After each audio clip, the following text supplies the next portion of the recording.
In 2003, the state hired over 800 non-civil service employees, making over $50,000.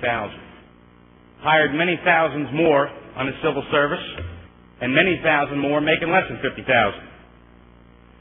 Over the last 3 years, state employees in total went from 72,000 to over 80,000. We have too many state employees. Last year, we anticipated 4,700 early retirees. Despite the state estimate that we would only have to rehire 2,200, the state gained over 8,000 new employees. With regard to education, this budget spends over $16,000 per pupil in some Abbott districts. The fact remains that some of our children can't read or write. I am heartened to learn that our Commissioner of Education and our Attorney General have recently begun exploring allegations of corruption and fraud and abuse in some of these Abbott districts. I believe we are now starting to scratch the surface, and we must do more to ensure that the state dollars not only go to the classroom, but ultimately help the children read and write at their respective levels. The children are being cheated of an education and robbed of a lifetime of opportunity. On March 24, 2004, the Budget Committee heard from Dana Roan, the Vice President of the Newark Public School Board. Let me read a part of her most compelling testimony. She starts by saying, "My name is Dana Roan. I'm the Vice President of the Newark Public School Advisory Board and a lifetime resident of the city. I was reelected in 2003 after receiving the most votes in a school board election in the history of New Jersey." She goes on to say, "Our budget is almost $650 million. Our teacher salaries are on average $67,000. The Newark School District, the state's largest, has 44,000 students, and we spend nearly $15,000 per year on each of them. Yet, last year, our system barely generated 1,600 total graduates from its 13 high schools. At Newark Central High," she goes on to say, "the graduating class consisted of 31 students in 2003. 30 of those students were certified under the Special Review Assessment Exam, which, for those who do not know, is only given to students after they have failed the standard exit exam on at least 3 times. Other high schools in Newark play out the same tale. Westside High School, 150 graduates, 130 of them were SRA. All in all, almost 50% of Newark seniors graduated via the SRA route, a sure sign that something is tragically wrong with the delivery of services of public education in my city. In the year 2000, NJDOA data showed that 1 out of every 2 African American and Hispanic children in the state failed to read at a grade level by 11th grade. Clearly, our current information shows little has changed." She goes on to say this tragic failure also plays itself out in the younger grades, where the recent ESPA data shows only 56% of students in Newark are proficient in language and less than 30% proficient in math. She goes on to state, "At this Budget Committee hearing, I will share a particularly telling statistic. Between Newark and Camden, we share an almost $1 billion budget. For that, we produced approximately 2,000 high school students last year. Roughly half of them were SRA'd. In plain terms, that's a staggering cost of $1 million per legitimately proficient high school graduate. Such numbers indicate the abuse of 2 things: the money the state sends into our urban districts and the children who are subjected to them." In her final quote, it says, "In Newark, Camden, and many of our Abbott districts, we are completely unaccountable to the children and the parents we serve. We are essentially paid for our failure, and our customers, the children who live in our districts, who are zoned into our schools, are forced to take what we give them, regardless of whether or not it works for them or for the community as a whole. We spend much and produce little because there is no penalty for failure. And every single person, from the janitor to the superintendent, knows it." It took a lot of guts for the vice president to get up, and she was ridiculed. But sometimes the truth hurts. Those are the facts. And I tell you, New Jersey can do better. This budget has over $200 to $300 million in recognizable Christmas tree items. when you add extraordinary aid, special municipal aid, and other set-aside special allocations, the targeted spending becomes blatantly excessive. In this budget, it supports countless no-bid contracts totaling millions of dollars. I'm hopeful that this budget will not fund no-bid contracts to convicted felons in Treasury or Commerce or any other department. New Jersey government deserves better. Mr. Speaker, with this record $28 billion spending, one would hope that 1 year from now, many of the problems that exist today would disappear. Truth is, it isn't so. Truth is, money doesn't fix everything. Despite record spending, a year from now, we will still have over 750 bridges in our state that the Commissioner of Transportation declared are structurally deficient. So we may have $20 million in our Department of Transportation budget to help infrastructure for Newark Arena, but we don't have money to fix 750 structurally deficient bridges. Despite increased spending, DYFS still has over 200 out-of-state placements for its clients. Despite the spending, Division of Developmental Disabilities has over 400 out-of-state placements. Despite the spending, our state has to outsource beds to other states for our residents. Why? Because we can't take care of our own? Isn't that one of our primary responsibilities? To take care of those who cannot take care of themselves. Some families have to travel to New Hampshire or North Carolina to visit family members. Does that seem right? Does that seem fair? Does that seem compassionate? The DDD wait list for residents, as we have been told, has a 7-year wait list. When you talk to the family members and concerned mothers and fathers, they talked about the fear of leaving a loved one who was unable to live alone. During the budget process, I met with several moms and dads, some in the advanced ages, 70 and 80 years old, who were not well, who were desperately seeking residence for their special children. I didn't know what to tell them. Who helps them? All the money in the world, the $28 billion, won't change some of these facts. And you know, we would all agree New Jersey can do better. Assemblyman, you have 30 seconds. Well, I have to come back to Mr. Speaker. Okay. Let me just finish with this, and then I will come back for a second 15 minutes. All right. In April of this year, in 1 week, we learned that despite hundreds of millions more in DYFS spending, we lost 3 of our children, one in Irvington, Asbury Park, and Newark. And the sad, sad, sad fact is that they didn't have to die. Each one of those children had an open, pending case with DYFS. They were supposed to be protected. There was an open allegation of abuse that was not followed up on, and that is inexcusable.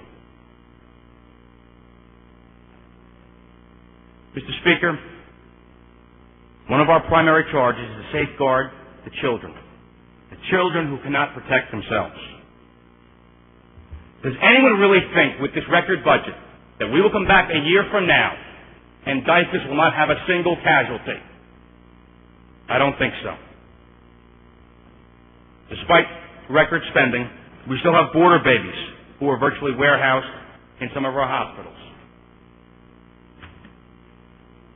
You want to see sadness? Look into the eyes of a parentless child, a newborn, born in a hospital, who was given a sentence to stay there because there's not enough time or resource. With this budget, a year from now, I'm hopeful that every border baby, every crack baby, is placed in a caring home immediately without excuses. I will reserve the time, Mr. Speaker, for my second round. Thank you, Assemblyman. Assemblywoman Quigley. Thank you, Mr. Speaker. I also would like to thank you for the honor of serving on the Budget Committee and thank the Chairman, my colleagues, and the members of the staff for the experience. I have learned a great deal, and I am hopeful that I have contributed a little bit. I would like to begin by answering a question that was raised by a colleague of ours, Assemblyman Blee, someone for whom I have great affection and respect, who asked, how can we go home and look our constituents in the eye with this budget?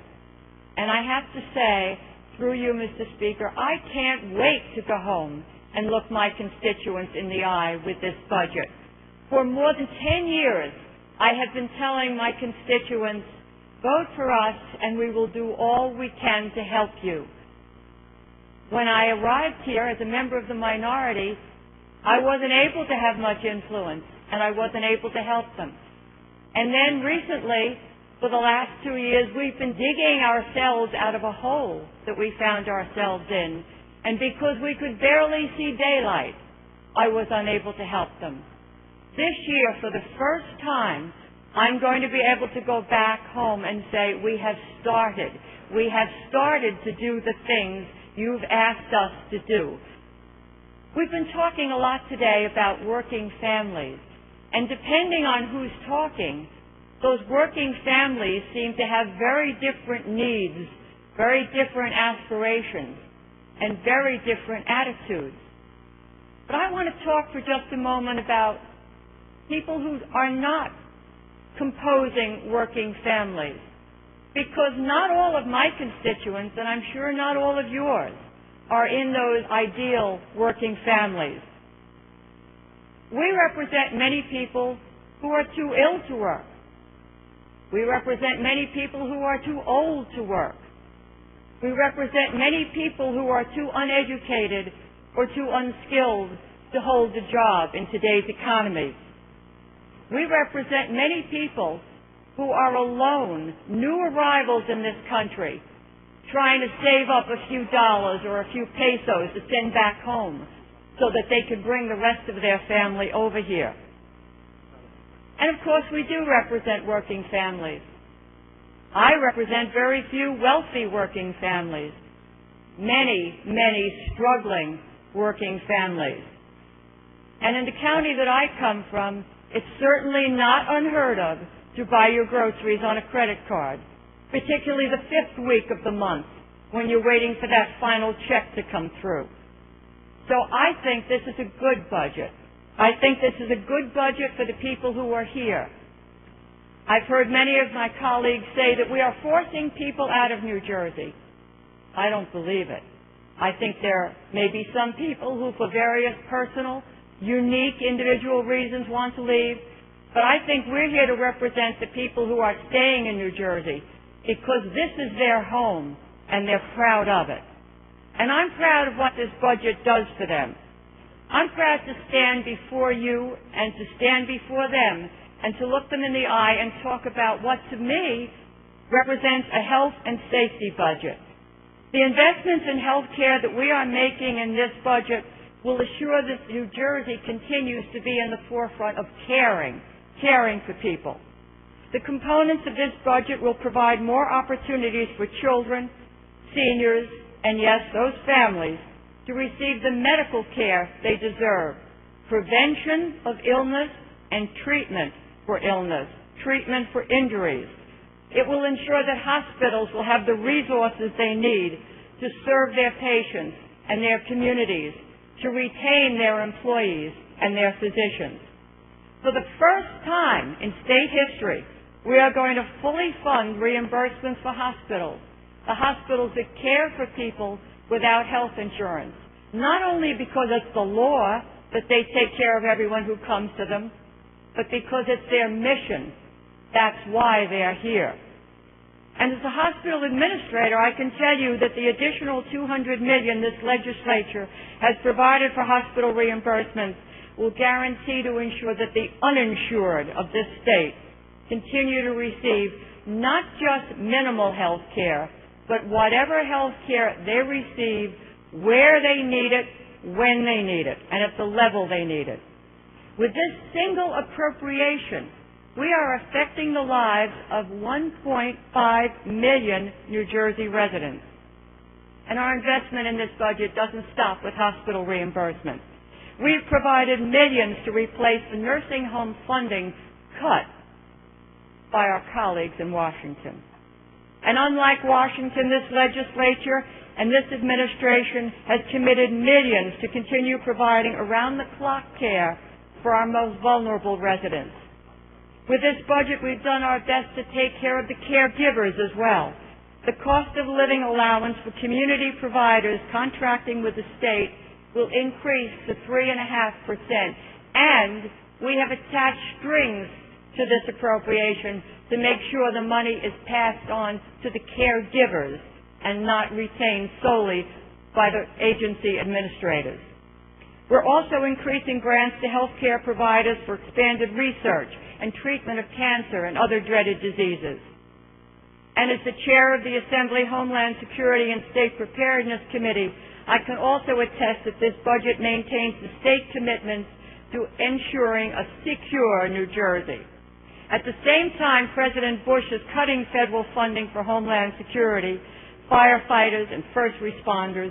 We in New Jersey, through this budget, are providing $32 million in Homeland Security grants to our municipalities, so the costs of securing vulnerable targets do not have to be borne by our local homeowners and taxpayers.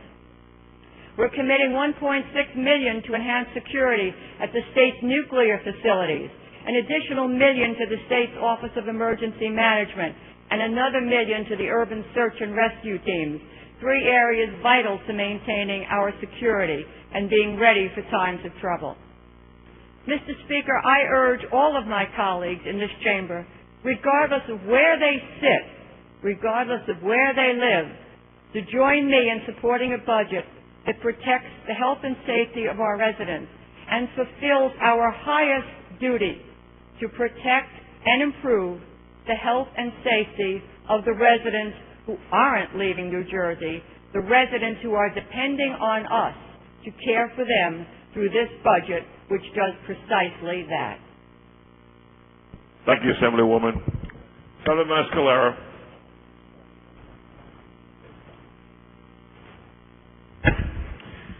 Thank you, Mr. Speaker. First, I'd like to say thank you to the Budget Committee and Chairman Lou Greenwald, who I've met with, spoke on the phone, and I have to also say the Majority Leader and the Speaker for my concerns that I'm going to be bringing up on the budget here. I want to thank them for all their assistance. You know, we've talked about spending plans, we've talked about taxes. Well, I want to talk about the issues that are very heavily in this budget to concerns that have been brought up, and that has to deal with Homeland Security. You know, we talked about the telecommunications costs. Well, truly what that's going for is Homeland Security. And I have to thank the governor for separating the Division of State Police and creating the Homeland Security branch. I want to let you know, each time we used to have an orange alert here in the state, we had to pull state troopers off of the roadways, off other areas, patrolling communities they're responsible for. They had to be pulled in so we could secure our infrastructure. Under this new plan with the Homeland Security Division that's receiving part of this funding, we will have personnel assigned to that staff and that division full-time, and we will fund them with the proper equipment of helicopters and boats and patrol cars that are needed to protect us at all times. Due to my career actually in the fire service and emergency management, you know, we are under incredible threats at all times. We have the Republican National Convention coming, in which we're having a meeting on next week. It's at this door of New Jersey. It's a credible threat. We need to be ready. We need to be able to respond. Also in this budget is money for municipal homeland security, for our first responders that are on the front lines to protect infrastructure and do what's needed. There's an increase in domestic preparedness equipment for our police, fire, and EMS, so that we can properly give them the proper equipment that they need to be able to respond to these. I heard someone mention the spill fund before. I really don't know if they totally know what the spill fund is about, but I want to let you know that we've had a decrease in money from the federal government for cleanups in New Jersey. There's spills that occur that have unknown personnel that we need to handle. emergencies that occur on the streets, that money has to be authorized to clean it up in municipalities and counties across the state of New Jersey. It's not local to one town, or special projects. Every issue I'm talking about affects all of our districts, all the personnel we stand here with today. The County Environmental Health Act. And again, that's another issue that's been expanded. Most people, you probably saw that in the line item, and you don't even know what that means. The County Environmental Health Act is something that's in each county for air, noise, water pollution, and bioterrorism response. We've increased money in that area so that we can have our teams prepared and ready to respond. Medical emergency disaster preparedness for bioterrorism, so our EMS is ready.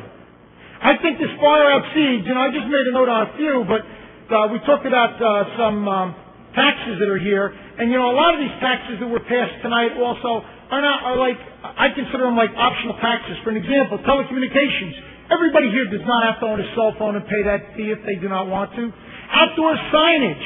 It's a business, and it's not mandated we have to have outdoor signage. Unsafe driving, that's on violators. I know we had discussion on that before, but that's people that violated the law. That's not just the citizen. We had a long discussion, I don't want to go there, but on cosmetic surgery. Again, it's not a mandatory tax on anyone. I think some of the taxes we did today far out extend the spending plan, besides the things that I've mentioned, the FAIR plan, what we're funding in education, charity care, Section 8 housing, child care. I think what's been done here to protect the citizens of New Jersey in this budget is tremendous, and I would really like to thank the Budget Committee and the leadership of the Assembly. Thank you. Thank you, Assemblyman. Assemblywoman McCose.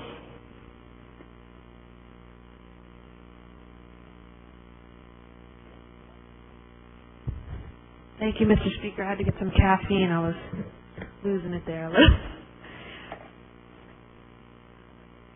On the bill. On the bill. First, I want to start by thanking Chairman Greenwald and Assemblyman Malone and the other members of the committee who made me very welcome on my first year on the Budget Committee. I had a whole little paragraph about as we approach 12:01, I feel like Cinderella leaving the ball in a beautiful glass carriage.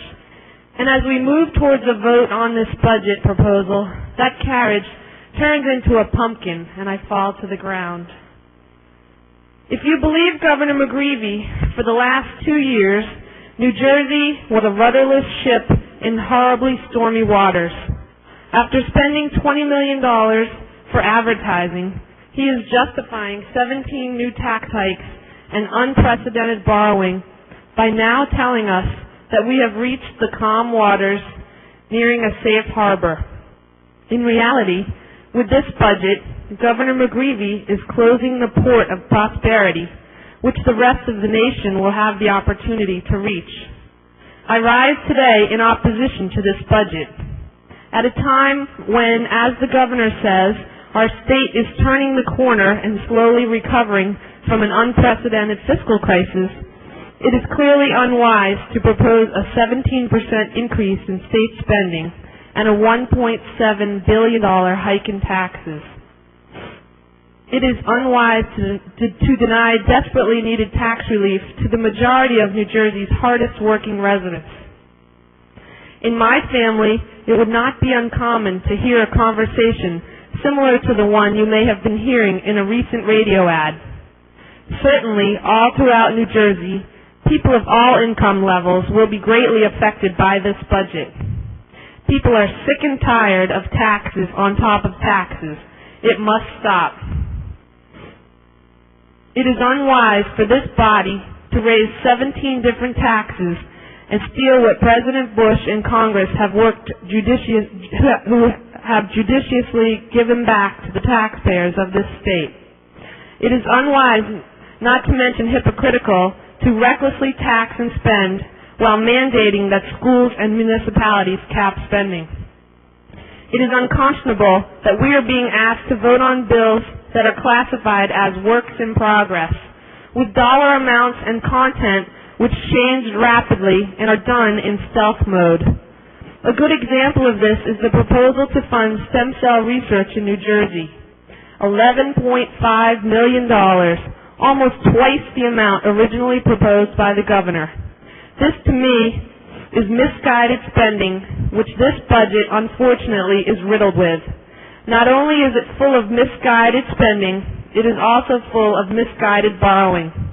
A budget which relies on borrowing is not a balanced budget. For the third consecutive year, the governor has chosen to tax families rather than curb his own spending habits. He is taxing tires, home buyers, cigarettes, cosmetic procedures, and even our phone lines. And worse, this budget offers taxpayers scraps with regard to meaningful property tax relief. Let us not forget, this is the same governor who last year dramatically cut rebate checks for thousands of worthy families throughout the state. Can you be quiet, please, in the chamber? Thank you. Now Governor McGreevey has the audacity... Excuse me, Assemblywoman. Oh, I'm sorry. Mr. Speaker, could you ask them to be quiet? Will you please be quiet for the Assemblywoman? Thank you.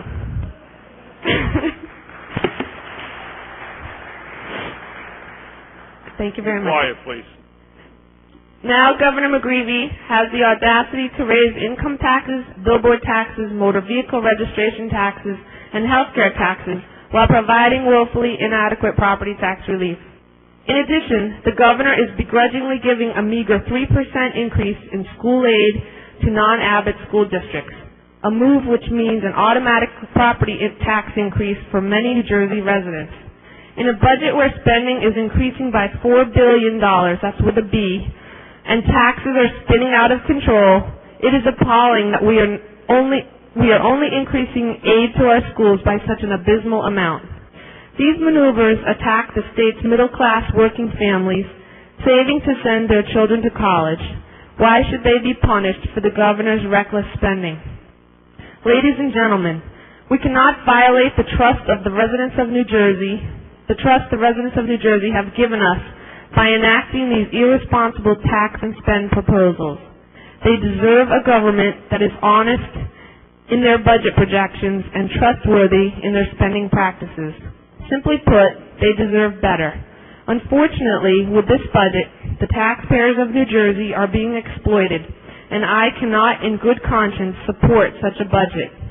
Although my boys will be happy to have their mother home after a long few weeks in Trenton, I will be disheartened to know that they will bear the heavy burden of the borrowing imposed in this unprecedented budget. I urge my colleagues to consider the needs of their constituents before their own and vote no on the governor's plan for higher taxes, higher spending, and borrowing for operating expenses. Thank you, Mr. Speaker. Thank you, Assemblywoman. Assemblyman Manso. Thank you, Mr. Speaker. Mr. Speaker, just about a few weeks ago, we were being told that there was a whole bunch of people that were going to come to New Jersey, and that's why we couldn't do the Highlands bill. Today, we're being told everybody is leaving New Jersey. The fact is that we are in the strongest state economy in this region that is probably driving the region right now. And if we don't take a look at the problems of this state, mainly the need for property tax relief, health care access and insurance reform, the need to reform DIFAS and affordable housing, and utilize that economy and the revenue that it produces to address those needs, then why are we here? This budget provides property tax rebates, more so now than we've ever needed them before, senior tax relief, PAD assurances, charity care, nursing home aid, health care access. It puts new life into DIFAS, a new face on it, and flushes in much-needed new revenue. It secures Section 8 money that was cut from the federal government. And if at good times, those of us who were willing to raid pension funds of this state for the operation of government could find it in their conscience, then how can they now, with revenues booming in a healthy New Jersey economy, refuse to send a portion of that revenue back to the people of New Jersey through the venues that they most need it in? My friends, we need to stop looking at New Jersey's glass as half empty. We need to find the optimism of Ronald Reagan. We need to put faith in the businesses of New Jersey. We need to put trust in the people of New Jersey. And we need to believe in this state's economy. Believe in its businesses. Believe in its people, the seniors, the working families, the property taxpayers, and the kids in foster care. Most importantly, we need to believe in ourselves, that we can return this revenue and have a more thriving economy next year and the year after. Those of us who can't find promise in the future of our residents will never have the courage to stand behind them today. Thank you, Mr. Speaker. Thank you, Assemblyman. Assemblyman O'Toole, for the second time. Thank you for the consideration, Mr. Speaker, and I will be but a couple of minutes. Mr. Speaker, on the bill? On the bill. With this record spending, a year from now, we hope we won't have to read about improper early release of parolees, unsafe prisons, or road-weary and unsafe state police cars. With this funding, a year from now, hopefully we won't have to read about that up to 70% of the Abbott students will fail the high school proficiency assessment test. Despite record spending, we hear from presidents of our state universities and colleges that some of our facilities are literally crumbling because of a faltering commitment to higher education. College tuition is slowly but surely eluding the working middle class. College costs are doubling each decade. We are forcing our children to work, often 2 jobs, while shouldering a full college schedule. At the end, with a graduation degree and diploma at hand, many of the students are saddled with staggering student loans that rival home mortgages. New Jersey must do better. With this, what's the solution? Some say prioritize state spending. Some say spend less. Is it possible? In 1993, 1995, and 1997, the state government did just that. The budgets during those years were adopted, spending less than the prior years. It's true, under a Democrat governor and a Republican governor, the state government on 3 occasions in the last 11 years actually spent less 1 year from the year prior. Can we even think about spending less? How? For starters, hold the line on all new spending. Don't add any new spending accounts. Engage a grace-type commission to audit all state spending. Surely we can find millions of dollars in savings. The Attorney General and Commissioner of Education are off to a good start. Let's talk about other ways that we can cut state spending. When state employees retire, don't rehire unless it's an absolute critical to the safety and welfare of the people of New Jersey. Let's have a 2-year goal of trimming by attrition 10% of the state employee workforce. Let's engage in real pension reform. Let's rid the system of abuse, no stacking, no checking, no spiking. You should be paid out of a pension what you pay into it. While we're at it, let's tackle spiraling health care costs. We need to really study and understand why health costs are soaring at over 10% a year. Soaring health costs for public employees is part of the rising property tax problem. In this state, we have 573 public employees. The cost of health care for those 573,000 public employees is astronomical. Whether it requires higher co-payments, less benefits, or employing some sort of medical savings account, let's give something a try. I say let's reward schools and counties and municipalities that reduce spending and penalize and deduct those that abuse or spend too much. Let's expand successful charter schools and eliminate and close down failing public schools. I don't have all the solutions, none of us do, but there exist real problems that this $28 billion budget won't fix. If only more money mattered, every student in our Abbott districts would graduate with high honors. This year's spending will only cause more hardship. It will increase the cost of living in New Jersey. Whether registering a car, having a telephone line, selling a home, buying tires, being in an HMO, making an income, or being a recipient of a passed-on business tax, the cost of New Jersey with this bill just got $4 billion more expensive. 1 year from now, the impact of this budget will be more readily realized, and perhaps tough lessons will be learned. New Jersey deserves better. We deserve better. I urge my colleagues to vote no on A 3100. Thank you, Mr. Speaker. Thank you, Assemblyman. Assemblyman Voss. Thank you, Mr. Speaker. As the rookie member of the Budget Committee, I'd like to begin by expressing my thanks to all the members on the Budget Committee. I know that each one of them started with a daunting challenge of trying to balance the needs of their district and the needs of the entire state. Mr. Speaker, like my Democratic colleagues on the Assembly Budget Committee, I too rise in support of this appropriation package. As mayor of a small city, I know what a budget is. It's more than just a pile of numbers on a stack of papers. It's not a static document. It's a living, breathing document. It is our best effort to try to articulate our vision for the state of New Jersey and for the 9 million people that live in this state. I believe that this budget provides the right prescription of financial assistance for New Jersey families at the right time. It is not a spending plan. It's an investment plan for the people of New Jersey.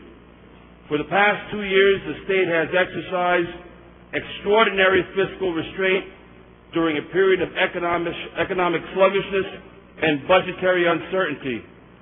This year, however, we have a unique opportunity to strike out in a new direction, one that allows us to provide new levels of support, benefits, and relief for New Jersey's residents. Please allow me, Mr. Speaker, to highlight some of the prominent benefits of this budget bill. More than 3 million residents will receive higher property tax rebates. Rebate checks for senior citizens and disabled homeowners will rise from the current level of $775 to a new maximum of $1,200. Maximum rebate checks for other homeowners with incomes under $200,000 will rise to $800. Tenant rebates will increase by $50 across the board. Roughly 25% of the new spending authorized under this budget will target increased aid to municipalities and schools.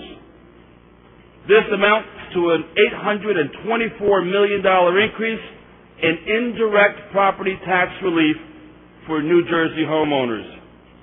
Added together, this budget will provide more than $1.7 billion in additional direct and indirect property tax relief. Overall, 3/4 of this budget, that's 75 cents on every dollar spent, will go back to citizens and communities in the form of rebates, state aid, and grants. Let me emphasize this a little further. That's real money going back to real people, not administration, not bloated government, but for the citizens of this state. This budget has more than money for property tax relief. It also has money to improve our state's health care system, a total of $583 million to provide guaranteed health care access to working families that don't have health insurance.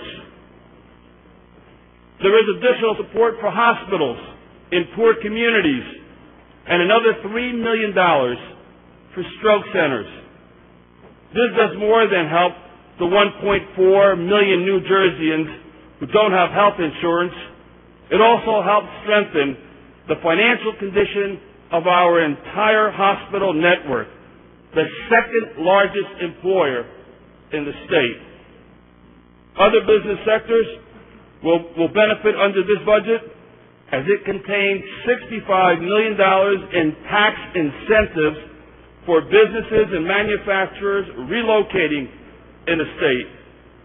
The changes we made in this budget, and there were quite a few, over $4 billion, also will allow businesses to deduct their losses They will now be allowed to deduct half of their losses, saving them about $138 million.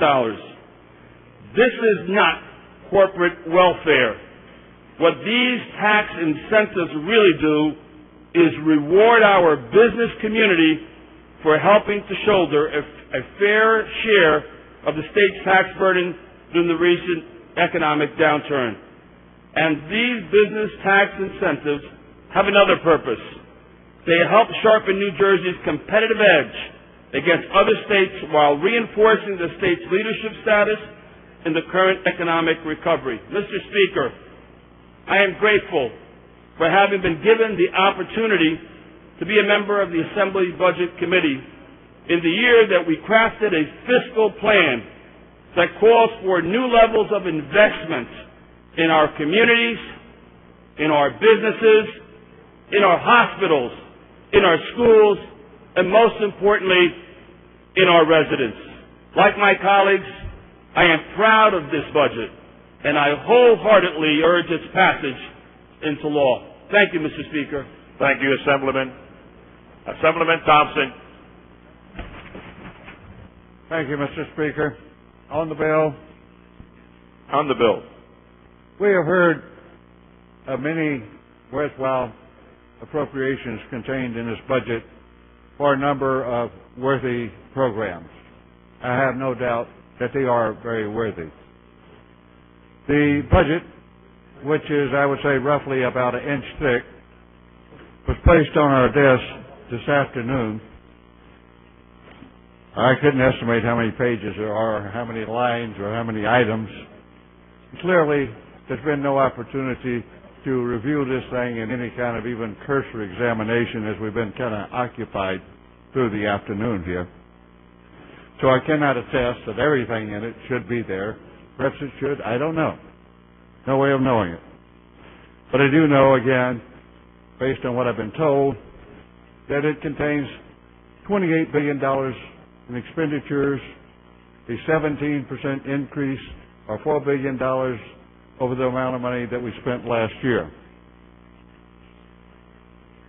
We've heard much about what this will do and various other things for the middle class and low-income people. Perhaps when we prepare a budget, we should look at what this middle class or low-income families do in their preparation of a budget. The first thing they look at is how much revenue they're going to have. And they know what this is. It's a defined factor.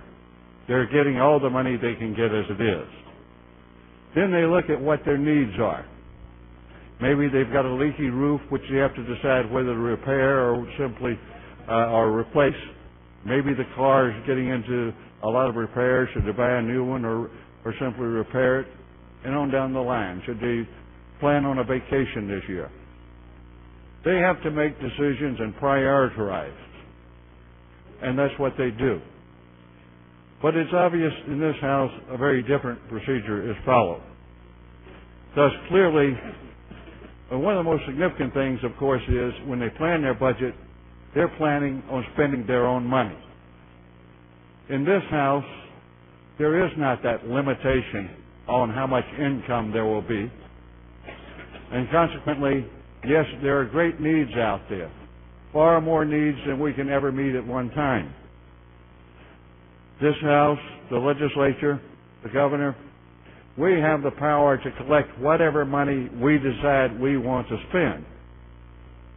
This budget says $28 billion. Had the decision been $30 billion, $35, $40 billion, we have the power. We could demand that the citizens pay that. But it's not our money. It's not our money. The $28 billion that we're saying we're going to give to the working class families is their money. We're collecting every penny of that in taxes. And we are saying, we know better how to spend your money than you know how to spend it yourself. Give it to us and we'll see that it's spent right. Thus, again, we're going to raise our taxes 17%. At the same time that we're telling Municipalities, they can raise their taxes, their budgets no more than 3%. We're telling schools they can spend no more than 2.5%, but we can spend 17% because we're so wise. And besides, we have the power to do that. To pay for this, we're raising 17 taxes or fees. We speak of we're going to give senior citizens, perhaps up to about $400 more on their homestead rebates.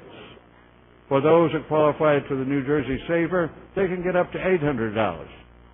Well, I'll tell you, in my district, we had several towns, because of how high their taxes are, they were getting $800 for the New Jersey Saver before this august body cut it in half last year.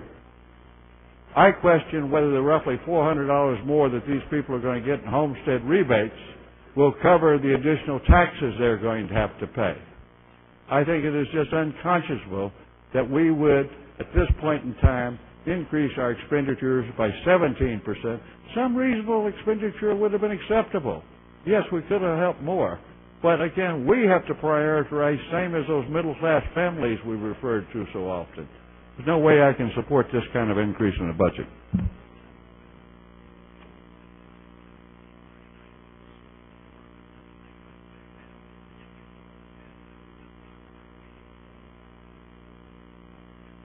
I will be focused since it's late at night. My main concerns are three words: spending, taxes, and bonding. Double-digit increase in spending. I think the citizens of New Jersey deserve at least a more moderate goal of at least just a single-digit increase. The 9% originally proposed was shocking to a lot of people. The bond violates the most cardinal rule of financing, long-term obligation for one-shot infusion of cash. We're not even buying an asset. And the worst part is the $2 billion is going to have to be replaced next year. Because the money's gone. We've reached how many years in the future and brought it back and spent it all. And finally, the taxes. They hit the middle class and the working poor the hardest. The taxes that have been chosen to be increased or created in this budget are the most regressive form of taxation you can dream of. And I have a vision, it's given me a vision of Gulliver's Travels. We're like Lilliputans putting rope after rope of taxation on our citizens and holding them back from reaching their full potential. Thank you.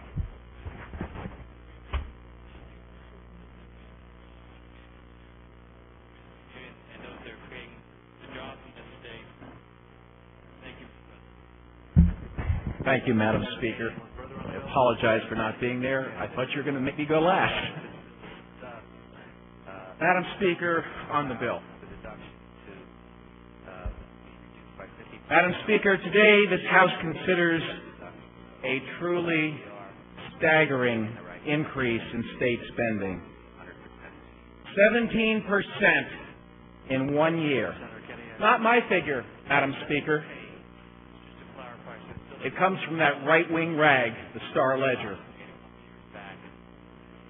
I venture to say, Madam Speaker, that few New Jersey families have been so fortunate as to see their incomes increase by 17% over the past 12 months. But, Madam Speaker, worse than the 17% spending hike in this budget, total state spending has risen on this administration's watch by almost 30% in less than 3 years. And that's not counting the hundreds of millions of dollars that have been moved off budget. And, Madam Speaker, we know that very few families in New Jersey have been so fortunate as to see their income increase by 30% over that same 3-year period. To my colleagues who are supporting the 17% spending hike, I ask in all sincerity, have you no shame? This budget explodes state spending, state taxes, and state debt in one fell swoop. Let's take just a few moments to review the facts. state spending is hiked 17%, many times the inflation rate. Madam Speaker, it's a full $2 billion higher than the governor, who's no piker when it comes to spending, even asked for. 17%, Madam Speaker. And some claim pride in this result. I find it hard to believe. The real way, Madam Speaker, to help the people of New Jersey is to leave the money in their pockets, not to bring it to Trenton for redistribution. Madam Speaker, we've had 17 separate tax hikes, raising taxes the better part of $2 billion. These hikes bring the administration's cumulative tax hike record to nearly $5 billion. $5 billion in some 60 separate tax hikes, dwarfing anything any New Jersey governor in history has ever proposed. Madam Speaker, state debt is up yet another $2 billion, bringing the total debt increase under this administration to approximately $10 billion, a rate of increase never matched before in history by any governor over the same period. And not to pound sadness on sadness, but worse yet, Madam Speaker, this debt is for operating expenses of the state, not capital projects. As Senator Lance has noted, this is truly like mortgaging your house to buy groceries or buy lunch. Nothing, Madam Speaker, could more clearly show why the people must reclaim their constitutional right to approve or reject new state debt. I find it no accident that after that imperative right has been removed, this is the result. Madam Speaker, this is indeed a credit card budget, funding an irresponsible spending spree with money New Jersey simply doesn't have. Now we have seen that those who support this budget cite the good things that the 17% spending hike will pay for. It's always easy to spend someone else's money. And truly, I have to concede, it's not hard to find many worthy projects. But Madam Speaker and my friends, this is not the public trough, and we owe it to our neighbors, we owe it to our children, we owe it to future generations of New Jerseyans not to act like a group of pigs at feeding time. And make no mistake about it, with its 17% spending hike, this budget amounts to nothing more than a feeding frenzy. There is no way to hide a 17% state spending hike. There is no credible excuse and no credible way to justify it, regardless of theatrics or posturing. Madam Speaker, I truly believe that we in the legislature have a higher duty to the people than spending like drunken sailors. No insult to drunken sailors intended. This budget is the height of fiscal irresponsibility. It spends wildly, it taxes brutally, and it borrows without conscience or without regard to future generations. Madam Speaker, I have voted for some state budgets in the past, and I have voted against others. I particularly regret my vote in favor of the state budget 4 years ago because the increase was so large, something approaching 8%. Many sitting in this House tonight made the right vote 4 years ago, criticizing an 8% increase in state spending as fiscally irresponsible. They were right then, and I hope they'll recall their wisdom tonight and vote no on a bill that explodes state spending at more than twice the rate of that excessive budget 4 years ago. And as for those who persist in supporting this wild and wasteful spending plan, I say again, have you no shame? In truth, anyone who votes to hike state spending by 17% in 1 year doesn't have a sense of fiscal responsibility. Ladies and gentlemen, don't you get it? It's not your money. It's the people's money. And the people have the right to spend it. You don't have the right to take it from them and spend it on projects of your own choosing. Madam Speaker, after this bill passes, the governor will surely pare it down a trifle, take a big bow for his restraint. But truly, a real leader would do the right thing. He would reject and veto this travesty absolutely and order the legislature to come back and do it right. But of course, this would require all of us to give up our summer vacation. And we couldn't certainly have that happen on the public's account any more than we can hold a special session to deal with property taxes. Madam Speaker, not to be harsh, but this state budget is the worst piece of legislation I've ever seen. Good Lord, even the Star Ledger has seen it for what it is. The Star Ledger. And just to quote one little snippet from their editorial. Say no to a spending spree. The powers that be in Trenton have dropped any pretense of fiscal responsibility, spending our money with abandon. They put the budget on steroids, and with each passing day, the total swells. I don't have to read the whole thing.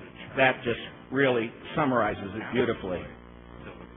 Madam Speaker, no amount of spin, no amount of stagecraft, no amount of histrionics can conceal the reckless and irresponsible nature of a 17% increase in state spending in today's economy.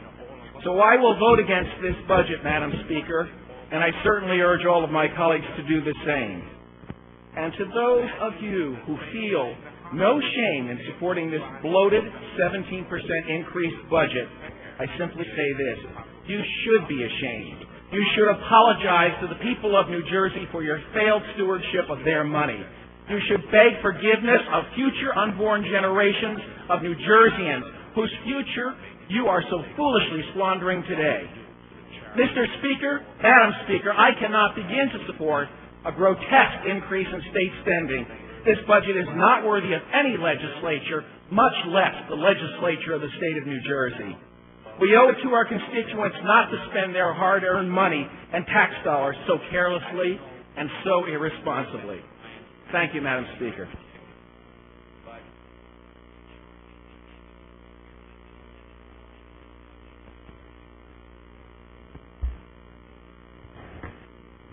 Thank you, Madam Speaker, for this great opportunity tonight.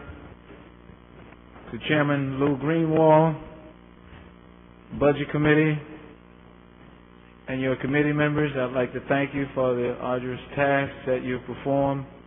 Also to Chairwoman Bonnie Watson Coleman of the Appropriations Committee, which I'm so proudly a member of.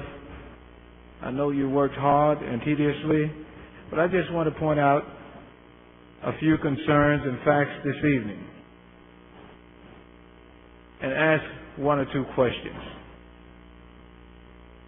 Are we judged as a legislature how we enumerate our problems, or are we going to be judged how well we formulate and articulate solutions? With our votes taken here this evening and throughout this process,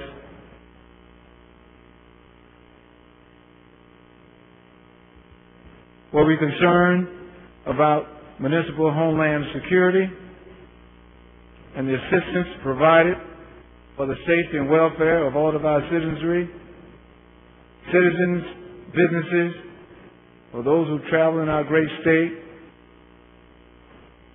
and for our school children? With the votes taken here this evening, were we concerned about direct property tax relief through homestead rebates for homeowners, tenants, senior, disabled citizens, property tax freeze, municipal reimbursement, veteran tax reduction, school aids? With our votes taken here this evening, were we concerned about hospital funding, also providing charity care, hospital assistance, grants, hospital relief payments. With our votes taken here this evening, were we concerned about higher education, county colleges, independent colleges and universities, student financial aid assistance programs, EOF grant scholarships, stem cell research, and many other programs?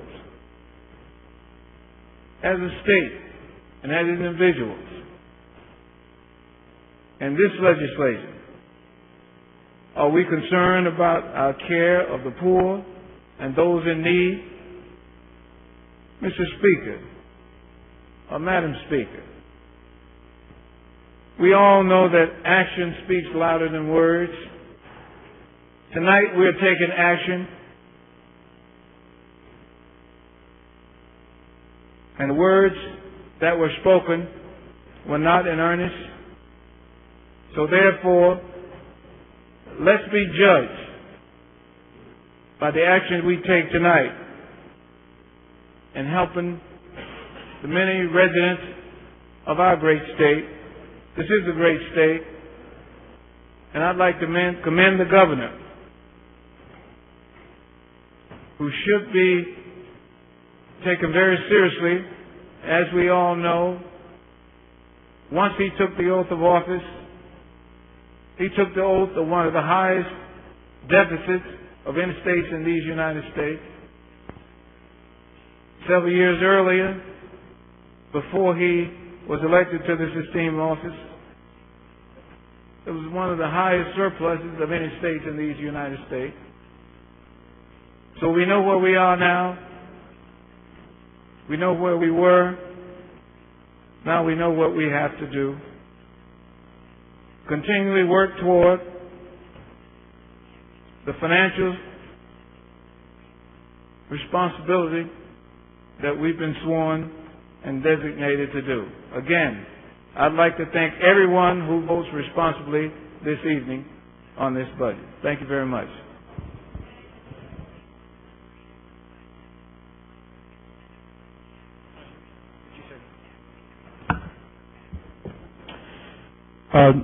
Thank you, Madam Speaker. On the bill, I will be brief and succinct. A government that is large enough to give the people everything they want is a government large enough to take everything that the people have. And tonight, Madam Speaker, New Jersey has become that government. The largest in history in spending the people's money. An unprecedented 17% increase. The largest in history in taking the people's money. An unprecedented 17 new taxes and an unprecedented 57 new taxes in just 3 years. I urge my colleagues to vote no. Thank you, Madam Speaker.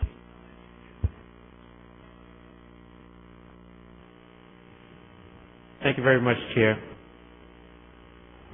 I rise. This is going to be my 13th budget that I will be voting on. Over the years, I've had the luxury of getting up, supporting, or just not saying anything at all. When I first came to these chambers, I came when Gloria was here, and basically it wasn't the good times for Democrats. But I would just like to share a little history with some of the members that have just arrived, haven't been here through the 13 years, and witnessed what happened when we cut taxes. When we cut the taxes, I have just come here as a freeholder from Union County, and I realized state government was not funding our colleges, a lot of different things they were not doing, and I couldn't understand why we could be cutting taxes I can honestly say that I can stand here today and be proud of this budget because of the fact that for the first time in 10 years, we're finally meeting some of the obligations that we have been ignoring. It's very easy to complain when you realize you have dug a hole that has taken this governor almost 2 years to overcome. No one is talking about 9/11, when all along the northern coast, just about every state fell on hard times. No one is talking about the hospitals that have gone out of business this last 10 years because they were not getting the right kind of funding. No one is talking about the fact that President Bush has given the rich a cut, but yet and still the homeless has fallen on hard times here in the state of New Jersey. So when we begin to criticize the amount of money we have been spending, let's look back at the 10 years we have not spent any money. Let's talk about the 10 years that we have bonded. Let's talk about the things that we didn't do, finally we are doing. Let's talk about the nonprofit organizations who are going out of business. Let's talk about not only in my district, Democrat towns as well as Republican towns who are crying for help from Trenton, who finally for the first time now is going to get that type of support. I had an opportunity just a month ago to attend in a Republican town groundbreaking ceremonies for elementary school. Just 5 years ago, they had maybe 200 students. Now they got 500 students. Hurting for dollars from Trenton. Let's talk about the individuals in my district that are going to get direct tax relief because of the fact that we're not sending it through local government. Some of the things you have talked about this evening, I do agree. We need to look at reform in local government. We need to look at reform in some of our school districts. But what we have done this evening is that we have stopped the bleeding. We have given people some hope that they can survive. I have had the luxury over the years to gain the respect of just about everyone in this chambers. So I'm not going to be negative because of the fact that I was on the other side of the aisle for 10 years, and I was critical. But as I began to understand how the system works, in fact, it was one or two Republican budgets that I did support, because at that time in that budget, it did something for my district. So before we begin to use this as a political tool, unless we have some answers to some of these problems that we have developed, those tax cuts 10 years ago, let's give this budget an opportunity. I'd like to take my hat off to Mr. Greenwald, Senator Greenwald, because of the fact that with him and the Speaker, we have begun to move the state in the right direction. So if you don't have a way of fixing the problem, give this group an opportunity to show you that they want to move in the right direction. The nice thing about this whole budget this time around, when we took the cuts 10 years ago, we didn't do anything but accept, get 57 Republicans voted in, and only 23 Democrats. Now it has been reversed because every year since that particular time, the public had realized they made a great mistake. Imagine if we did not make those cuts 10 years ago, how much money would be in the treasury, and we would be talking about raising the taxes by 17%. So let's not be critical.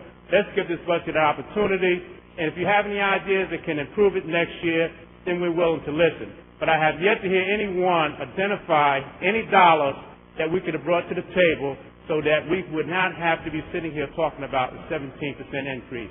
Again, I want to thank everyone that participated in the budget. As far as I'm concerned, you did a great job.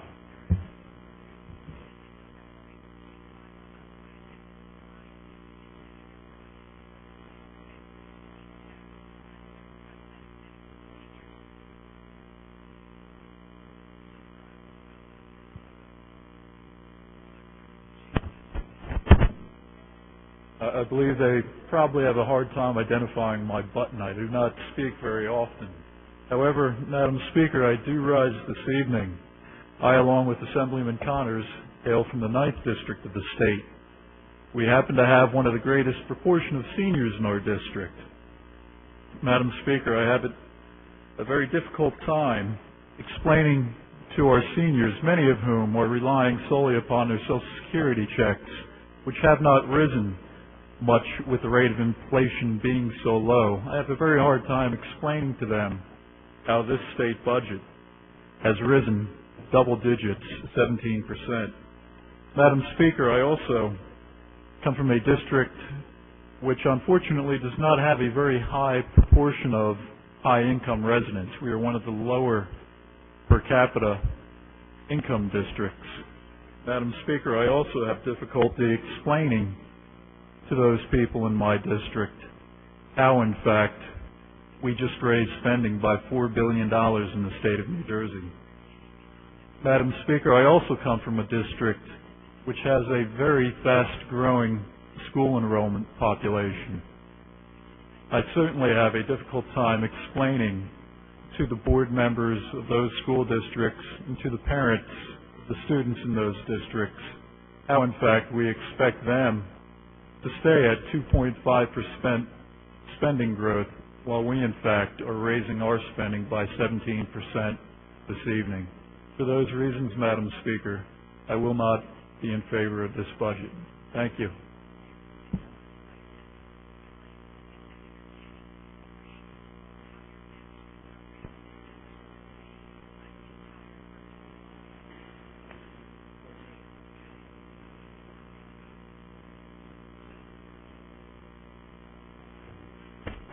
Thank you, Madam Speaker. I, too, rise in shock and appall of this budget. I think that this Manhattan phone book-sized document that we have on our desk called the Fiscal Year 05 Budget should have a preface of 8 words, not a chipper statement from the Treasurer or the Governor. And the 8 words should state, do as we say, not as we do. This budget has the unmitigated goal of raising the state's expenditures by 17%, at the same time asking local governments and schools to live within a minuscule cap. This budget and the preceding year's budgets for the last 2 years have been plaguing the taxpayers. Double-digit increases and 21% increases in local property taxes.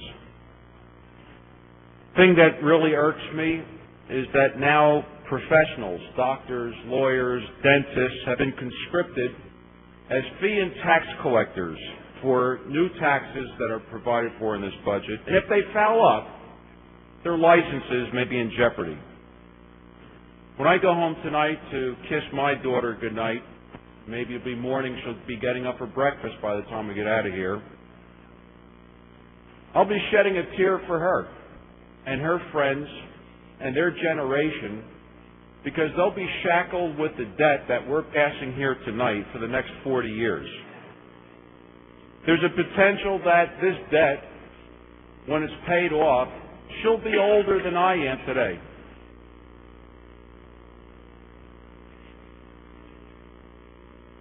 Every class that comes through this State House to visit us, those little kids with their schools, will be up in the gallery or walking through the hallways, will be wearing those shackles of debt too.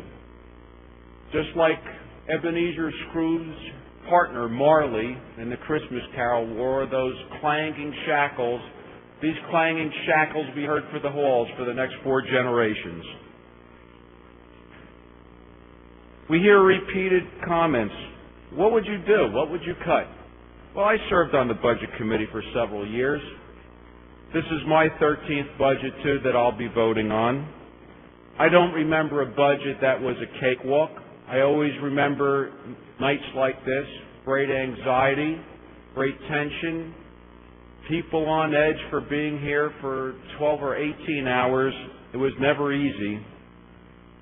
But I know confidently that none of those budgets ever contemplated a 17% increase. In fact, it was a mere fraction of that. In fact, if you can't do the job, maybe you should slide out of the way because if you're not leading, perhaps you're in the way.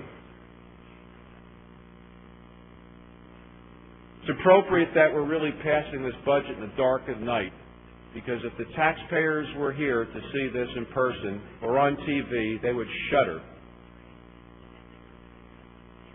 On every page of this budget, there should be a footnote that says tax, borrow, and spend. And every one of these tax, borrow, and spend measures tonight, we can point to nothing. We can't point to a new building. We can't point to a new structure, a new bridge. We're pointing only to one thing, the fact that this legislature could not do the right thing in fiscal year 05 and has to bonds for money to balance its budget. Yeah, we really did change the way Trenton worked. We've accelerated the bonding and borrowing in the state of New Jersey in 3 years, what took 8 years of the prior administration to do. At this rate, we're going to be in a horrible mess in the very near future. I can't wait. I wish the board were open now. I can't wait to vote no on this budget. In fact, I might press that red button so hard it might have to be replaced. Thank you, Madam Speaker. Thank you, Assemblyman. Take good care of the public property, though. Assemblyman Chiappone. Thank you, Madam Speaker. As a freshman legislator, this is my first budget. I was compelled to sit down and listen to the comment, but after hearing some of the comments made across the floor, I just can't help but speak on this budget. You know, one assembly person had mentioned that how could he look his constituents in the eye tomorrow. I, like Assemblywoman Quigley, will have a very easy time to look my constituents in the eye tomorrow, and I'll tell you why. For the weeks leading up to this budget, they've been looking at me in the eye, asking three primary things. One, can you provide us with a budget that will provide tax relief, not only for homeowners, for tenants? This budget does that. Two, hundreds of care providers and organizations that care for those in need with mental disabilities and handicaps have been flooding my office with pleas of help. Could you help us restore the 4% funding? This budget comes close to that, and I'll be able to tell them to look them in the eye tomorrow and say, this budget does take care of those who help those in need. Third, in my district, we have those who can be on the burden of homelessness because of cuts to Section 8. For the first time, I believe in history, this Assembly, the state, will be assuming the burden of restoring some of the cuts that have been created by the federal cuts that affect our constituents. I'm very proud of that fact. I'll be able to look many of those constituents in the eye and say, the State Assembly has addressed your concerns. The State Assembly does care for you as well. I want to thank those on the committee who did work so hard. And I've been keeping track, and I've been watching, and you meet almost every day, and you've heard hundreds of people speak to you in countless meetings. And I know the work you've done. So I'm appreciative as an Assembly person, as a freshman, and as a resident of this state. I'm proud to be part of this budget, which provides not a complete solution, but if one word I can say, as far as I'm concerned, to my constituents, and that's compassion. I thank you, Madam Speaker. Thank you, Assemblyman. Assemblyman Munoz? Thank you, Madam Speaker. Can we vote, Madam Speaker? No, Not yet. sorry. All right. I'm going to be very brief. Madam Speaker, this is a very historic budget. I certainly heard that in the chamber before, and I think that this is a very historic budget. This budget has the largest dollar increase ever in New Jersey history. Madam Speaker, this is truly a historic budget. It also bonds to meet operating expenses. Madam Speaker, this is truly an historic budget. And it includes 70 new fees or taxes. This is truly an historic budget. And lastly, with this truly historic budget, we have a 17%, I say again, a 17% increase in spending. Madam Speaker, members, this is truly an historic budget. Thank you. Thank you, Assemblyman. Assemblyman Bateman? Thank you, Madam Speaker. I rise in opposition to this budget. This is my 11th budget, and am I shocked? No, because nothing in politics shocks me anymore. Am I appalled? Absolutely. Am I disappointed? Absolutely. Have we let down almost 8 million New Jerseyans? Absolutely. It's easy to add $4 billion to the budget, increase it 17%. Whatever happened to living within our means? I suspect that when the public gets their eyes on this budget, they will feel once again that their legislature has let them down. It's no wonder that fewer people vote every year, fewer people are more cynical of what happens in Trenton. This is a product that we cannot be proud of. This is a travesty, and I urge my colleagues to vote against it. Thank you, Assemblyman. Assemblyman Holzapfel? Thank you, Madam Speaker. This gentleman hanging over here on the wall, President Lincoln, was quoted as saying, "An individual who undertakes to live by borrowing soon finds his original means devoid by interest, and next no one left to borrow from, and so must that be with government." Same thing applies to us, Madam Speaker. We've heard about the borrowing. We've heard about the taxes, the 17 taxes and fees. It's a death by 1,000 cuts. One tax here, another fee there, to balance a budget with this 17% increase. We have a saying, you can put lipstick on a pig, but it's still a pig. And that's what this budget is. Thank you. Thank you, Assemblyman. Assemblyman Panaccio? Thank you, Madam Chairwoman. Speaker, I'm sorry. Madam Speaker, this budget and this administration once again shows that it lacks or has zero fiscal credibility with the people of New Jersey. This is a fantasy budget that relies on the redistribution of wealth through Robin Hood economics, Christmas tree wish giveaways, and brokers into the never land of deficit finance.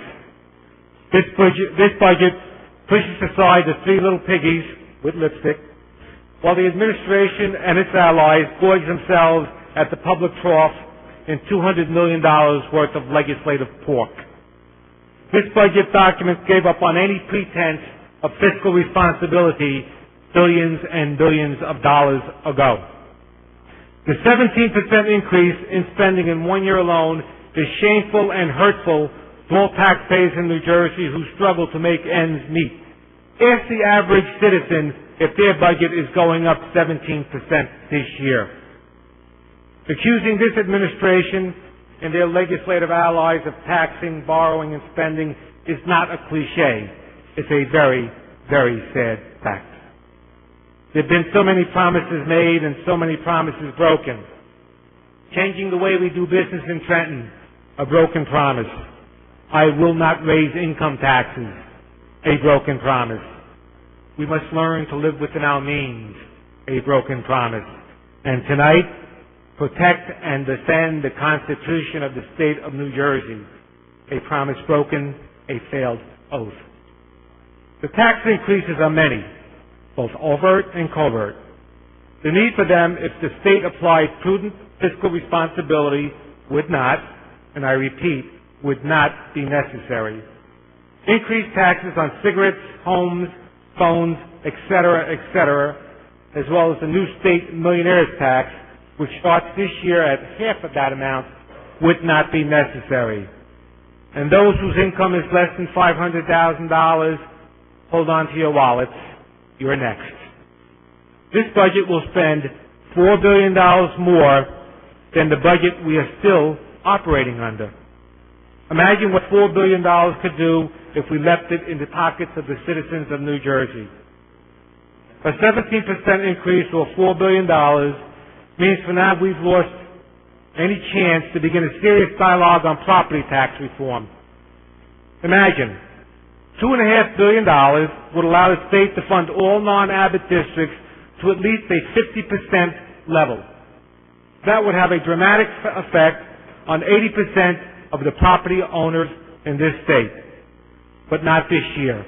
How unfortunate. A 17% increase in spending is scandalous. Budgets, deficits. Did somebody say deficits? Recently, this body has described raising taxes as courageous. Raising taxes is not courageous. It's cowardly, especially when you pit one group of people at the expense of another. New Jersey citizens cannot and should not supply an open-ended amount of tax money. Tax money does not grow on tax trees, despite what the administration thinks. Robin Hood tax schemes and Santa Claus Christmas lists should have no place in putting together a fiscally prudent, responsible budget. And it's not over. Sure as the sun will rise tomorrow, once the money comes into the Treasury, this administration and its legislative allies will spend it. A 17% increase in spending, and we have the audacity to ask schools and local governments to cap spending at 2.5%. What courage. Tax, spend, and deficit borrowing. It will hurt our economy, and everybody knows it. If you want to help the economy, lower taxes. This body did just that Monday with the implementation of DUEZs and health enterprise zones. So if you know lower taxes are going to stimulate the economy, you should also know that higher taxes will hurt. Higher taxes slow economic progress.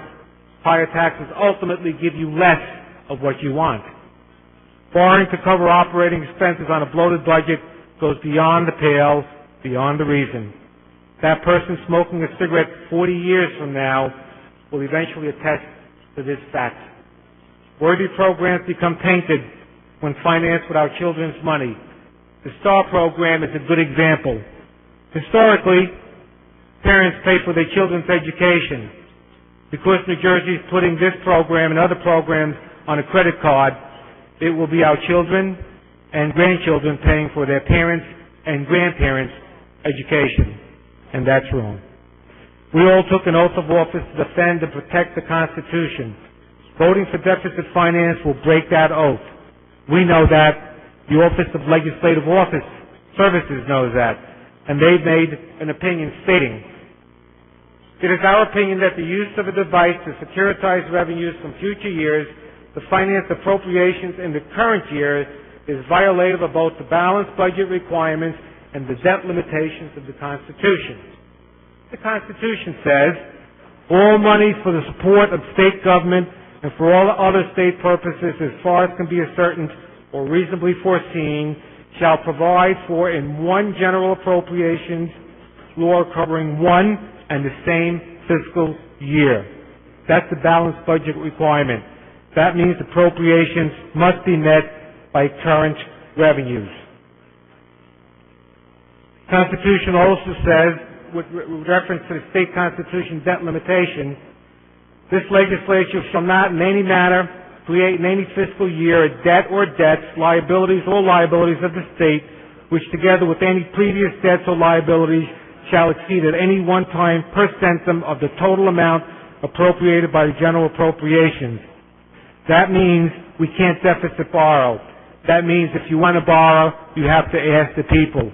I wanted that heard because I wanted people to know that they're voting against what the Constitution says. And finally, Madam Speaker, if I may just go on a point of personal privilege. And your privilege? Which was, quite frankly, the way some of the remarks were handled. I was disappointed to hear that the tragedies that occurred partially because of DYFS neglect were resurrected to make a political point. Those kids that died the last 3 years, they weren't killed and they didn't suffer that torture and humiliation under the McGreevey administration. That occurred under our watch. Those are not Republican kids or Democrat kids. Those are our kids. In the past, we've treated the protection of those kids at best as a non-political issue, at least as a bipartisan effort. Statements used to make a point to support a budget presupposes that one assemblyman cares more about our kids than another, and that's wrong. That type of rhetoric is wrong. Thank you, Madam Speaker. Thank you, Assemblyman. Assemblyman Azzolina? Madam Speaker, I'll be very short. I think the Budget Committee did a lot of hard work, but the problem with this bill is tax and spend, tax and spend. 17% increase in the budget. That's a lot of money. The budget provides for incentives to keep businesses or bring businesses in the state. But it does nothing to keep businesses here from going away. This and past budgets have taxed almost everyone in the state. We've only allowed 2.5% increase for school budgets, but yet the state increased the budget by 17%. I can't vote for this budget. Thank you, Madam Speaker.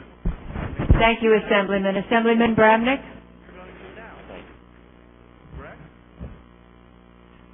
Thank you, Madam Speaker. I'd like to compliment Assemblyman Greenwald for his time and effort and his compassion and his concern for charity care, for children, and for the people of the state. The problem is we simply can't afford it. And tomorrow morning and 6 months from now, the ultimate question will be, will the public believe that spending this large sum of money is in the best interest? I feel as if the ghost of Jim Florio will be once again inhabiting the state of New Jersey. Thank you. Thank you, Assemblyman. Assemblyman Gregg? Thank you, Madam Speaker. The hour is late. I stand with my colleague Kip Bateman. I don't know if being shocked and appalled is something that is possible in this room after my 10 years, but I can be very sure that my constituents and the taxpayers do have the capacity to be shocked after they see what we have done to them today. My constituents, and I'm sure yours, don't have the time to be able to read the budget document. I think they probably don't have time even to look at the newspaper when we report some of the things that are in this massive document. But the one thing I think we can all agree on in this room, regardless of your party, is that the number one issue to citizens in the state of New Jersey is taxes. I think the polls work that way for both sides of the aisle. I think the number one issue in the tax issue is usually property taxes. This budget will raise spending $4 billion while spending in the neighborhood of $100 million of property tax relief in approximately 580 school districts. Woefully short in giving any form of property tax relief to most of those towns. However, at the same time, it will be raising any number of taxes and fees on the middle class that have been talked about all night. Now, I've watched and listened very carefully as my colleagues on the other side of the aisle quite confidently and strongly and stood up and said they're going to be very comfortable in going back to their districts saying this is a great budget.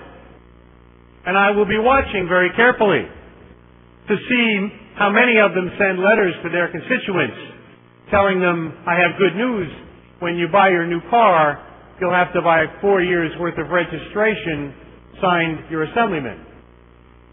And I wonder if you will send another memo out saying when you get tires for that new car, that you will be paying $1.50 per tire, including the donut. Love, your assemblyman.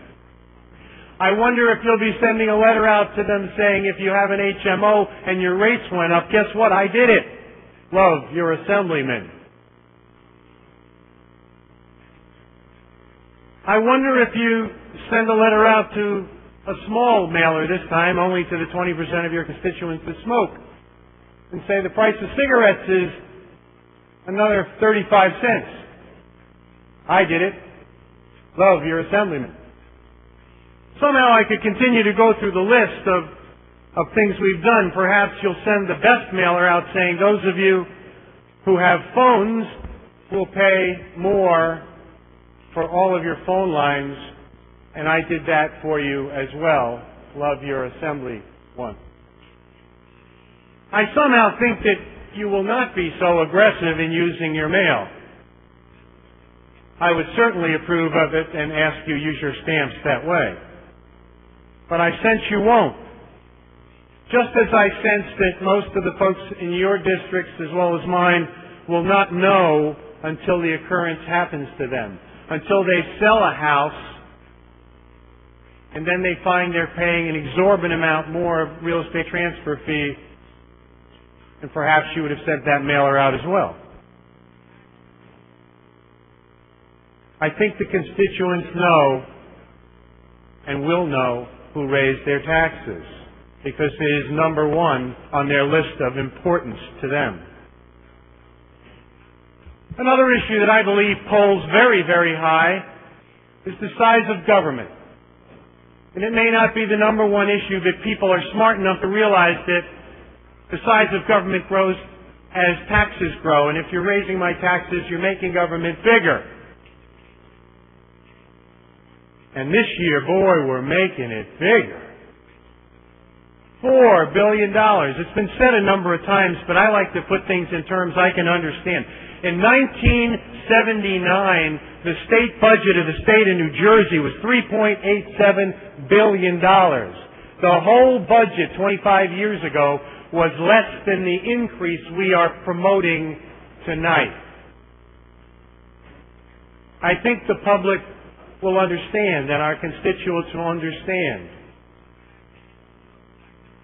The good budget chairman that I have great respect for mentioned in his opening speech that how could we not increase this spending? We are flushed with cash. I wonder if he will send a mailer to his constituents saying, we were flushed with cash, but I wanted to tax you anyway. Love, your assemblyman. I sense that may not occur. And the third facet of the budget, the borrowing. I don't know how anyone in good conscience here could ever believe that borrowing for operating expenses is acceptable. It is unconstitutional. We will determine whether it is legal in the future. But I think the average citizen knows that borrowing for your groceries is inappropriate, even if it wasn't illegal. We happen to think and believe it is illegal. I think the voters will know that tomorrow as well.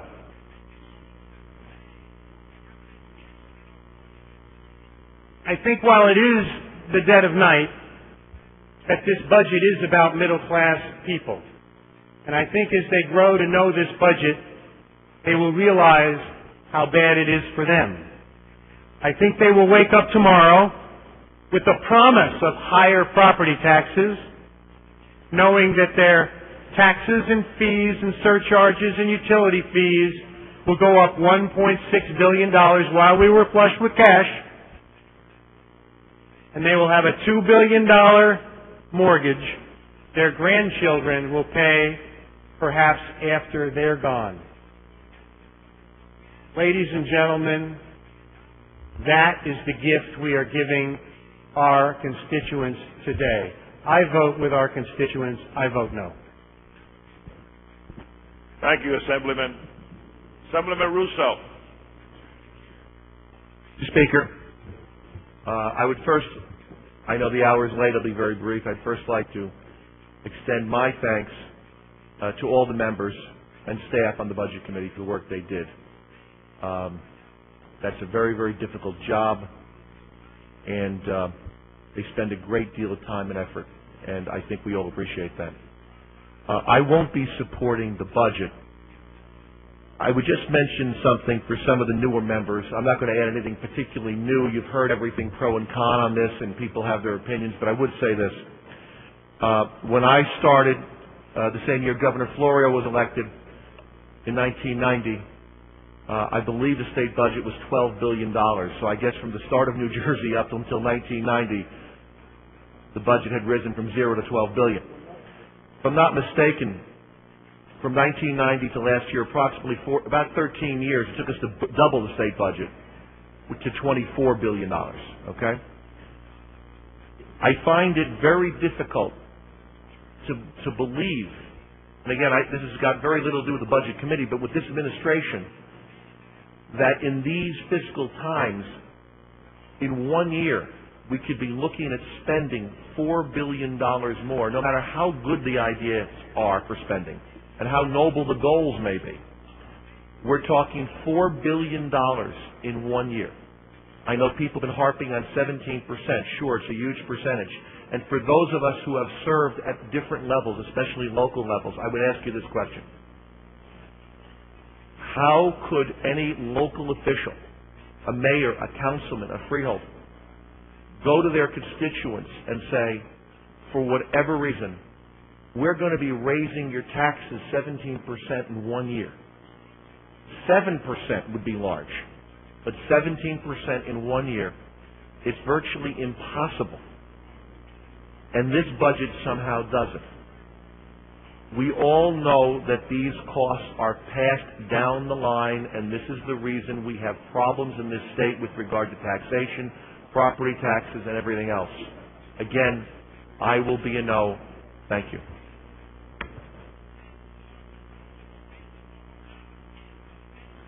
Thank you, Assemblyman. Assemblyman Wolf.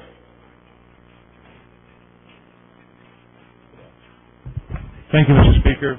Mr. Speaker, like Assemblyman Russo, I also would like to thank the members of the committee on both sides of the aisle for their work. I know it takes a lot of time and effort, and we're here to vote on their final decision.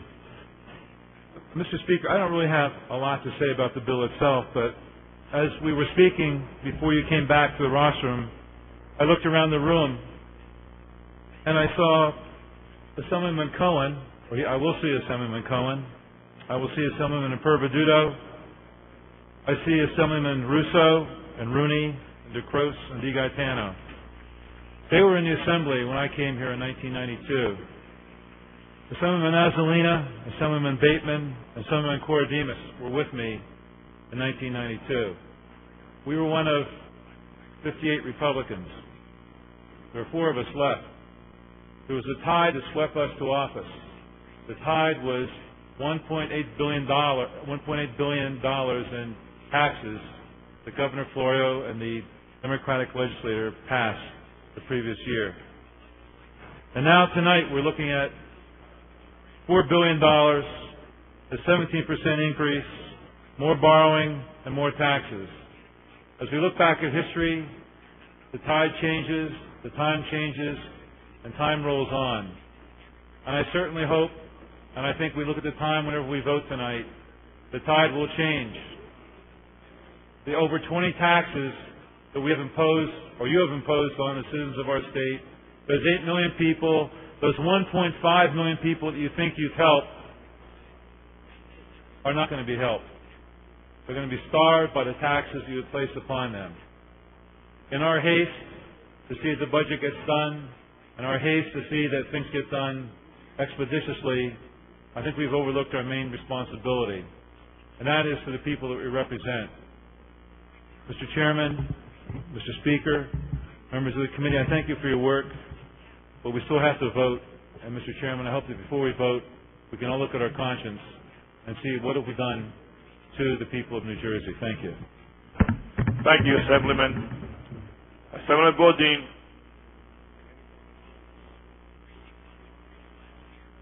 Speaker,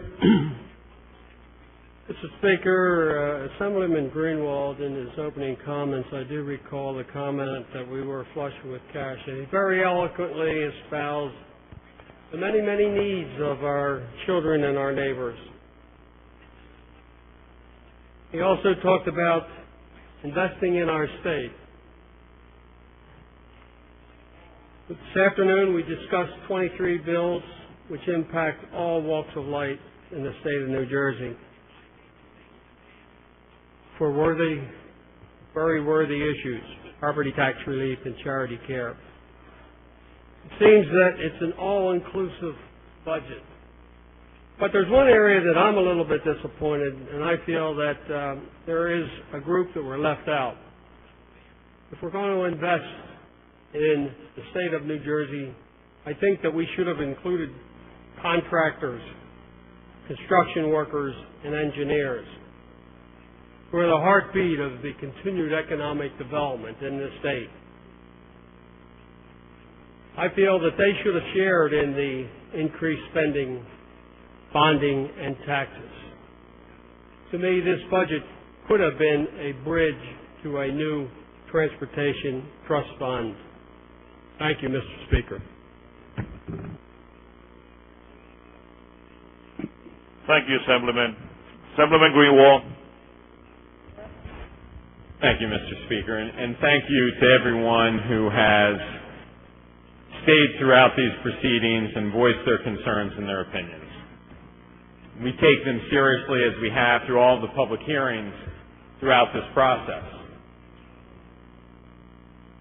Let me just clarify a few things, because we've heard it time and time again throughout the night.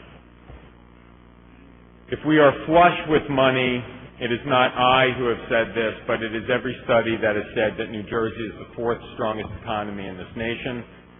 With our job growth and the projections for the future of this state, both economically, from a business climate, and from our infrastructure. That is a byproduct of the sound economic policies of the past. I can't help but notice that those who have said, mark our conscience, that we are spending too much money, almost as if this budget is sinful. We have now been at this for 12 and a half hours, and I have taken copious notes. We have not identified one cut or eliminated one avenue of spending. To be fair, while this budget is up, and I will get to the 17%, I believe that's in dispute. On average, the McGreevey administration's budgets are up over 3 years on average, 6.1%. By comparison, Governor Whitman's last 4 years were 7.9%. Why is spending up?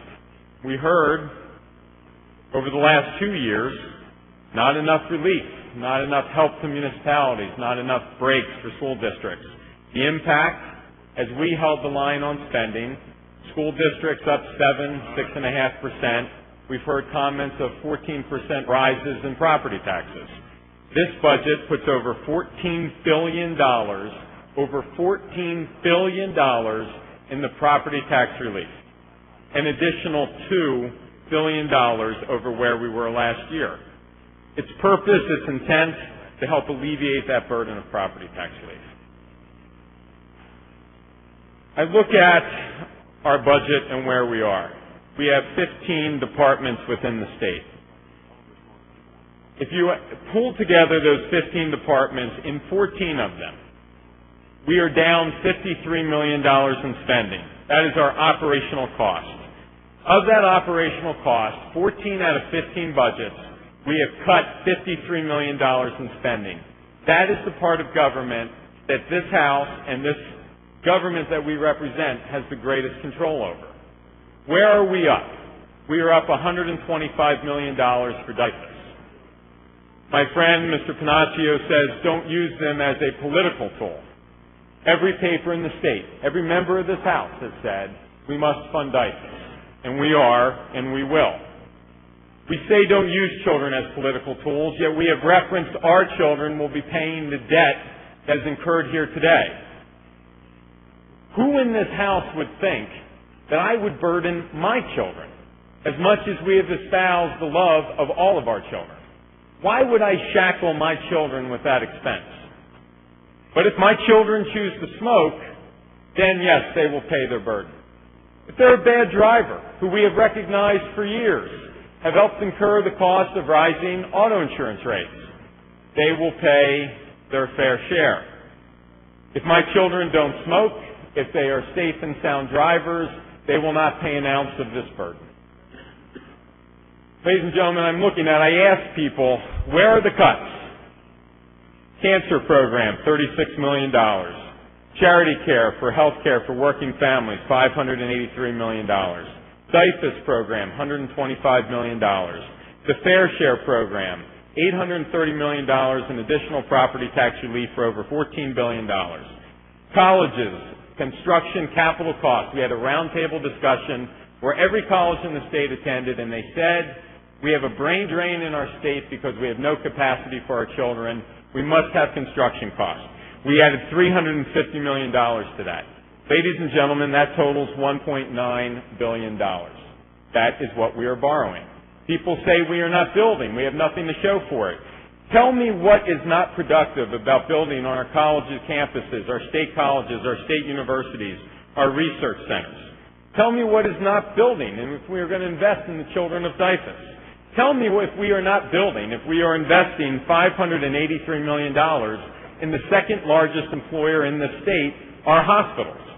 Tell me if we are not building when we invest in cancer centers like in New Brunswick that generates $500 million a year in income tax and sales tax revenues. Ladies and gentlemen, we heard complaints about surplus. Why is spending up? Well, surplus last year was $250 million. This year it's $400 million. Let's talk about where we began. People said we didn't fight for people. We didn't help eliminate taxes. We started with a gas tax that would generate $150 million. You've heard nothing about that today because we eliminated it. You heard about the need for a COLA increase. The governor put a 1% COLA in. These are for people that are struggling to get by. We increased it to 3.5%. We heard about hazardous waste. There was an original tax in this budget as proposed by the governor for $11 million on hazardous waste. It's been completely eliminated. $11 million. We heard about the spill fund. We cut it in half. It started at $20 million. We reduced it to $10 million, and we put caps back in to prevent increased costs on some of those companies. The cigarette tax. We cut 10 cents off of that tax, between $30 and $35 million of revenue.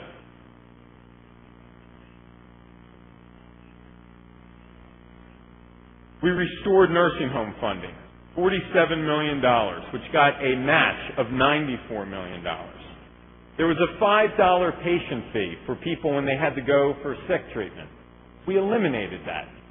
That equated to $34 million. The NOLs, if you remember, was flat funded. They were not going to get a dime more. They were not going to be able to write off their losses. Through the leadership of this legislature, we put 50% of that funding back in, over $125 million. Mr. Azzolina said, no money in the budget for business retention. Right in the budget is a new program called BRAG for over $50 million to enhance the BEAT program and to help us keep businesses here.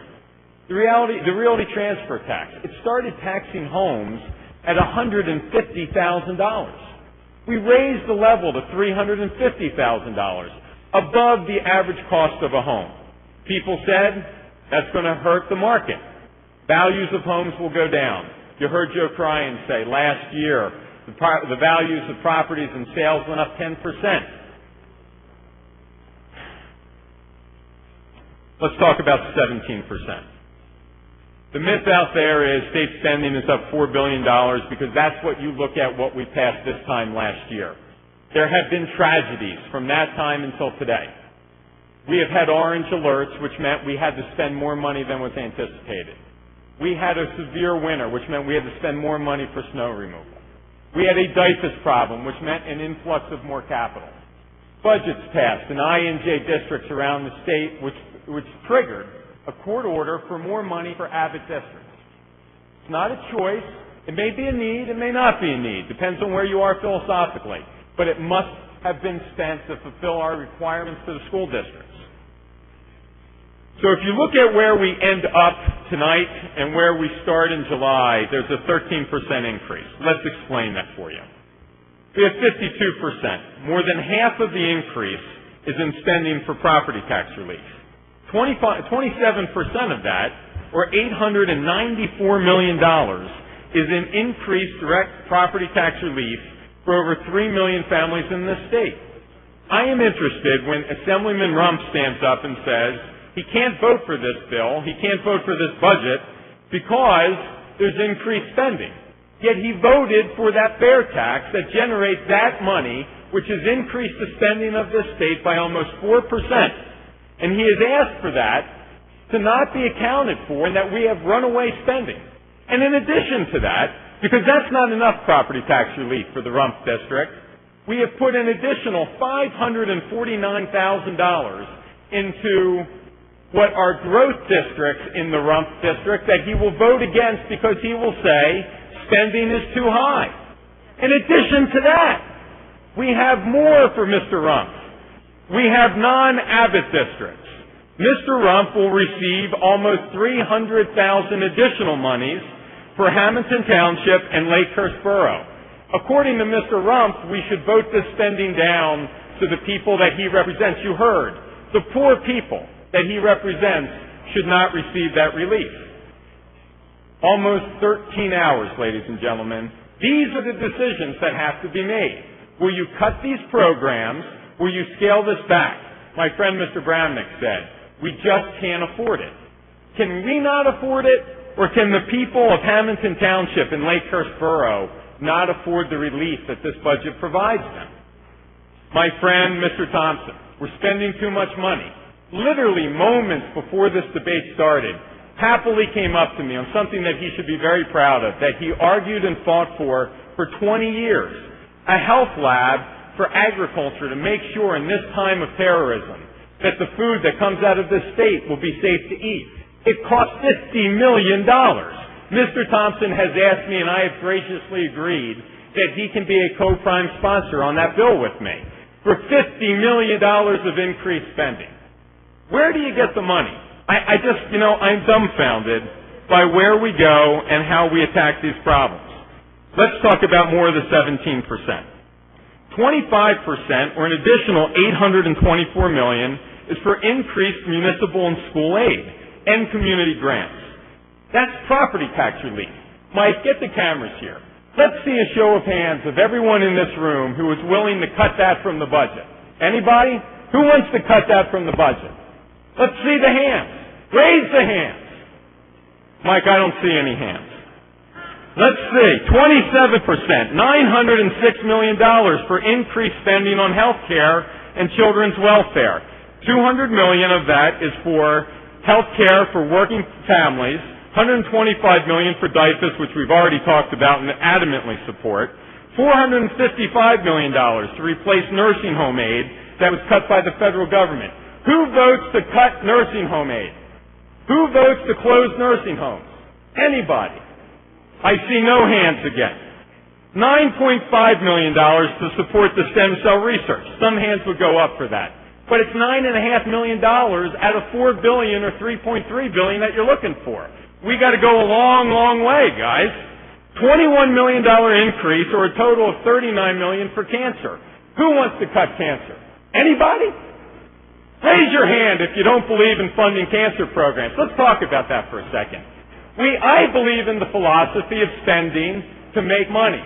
We spend $18 million in New Brunswick. They generate $500 million in income tax and sales revenues. Should we cut the $18 million and lose the $500? Or should we spend $18 million, make $500, open new satellites in the south and the north, and make hundreds of millions of dollars more? I vote for more. Who votes for more? Let's see hands who vote for more. We see some hands for more. $80 million cost of living increases for healthcare community providers. These are the people that are dealing with the most vulnerable of our society. Who would not encourage these people? We are investing in DIFAS. We said we have to invest in DIFAS. This is critical. What did Commissioner Davey tell us was the backbone of the DIFAS plan? The non-for-profit community providers. So we can cut that money, but you know what those people are doing? They're applying to DIFAS. They want to work for DIFAS. So if we don't give them their raise, they won't be there to make the DIFAS plan successful. So do we spend money to make a business plan model work, or do we cut the funding so that it fails before it gets out of the gate?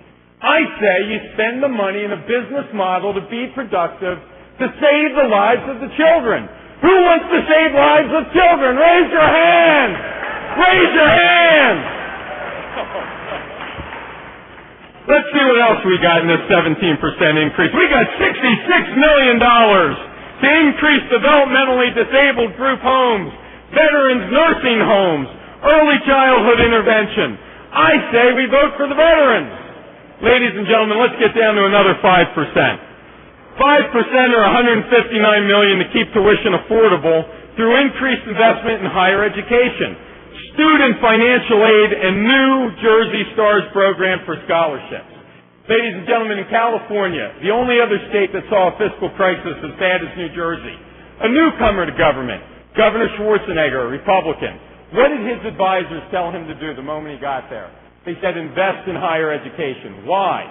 Because if you invest in higher education, your students will stay in your state, they will take jobs, they will earn income taxes, they will help you pay with your deficit.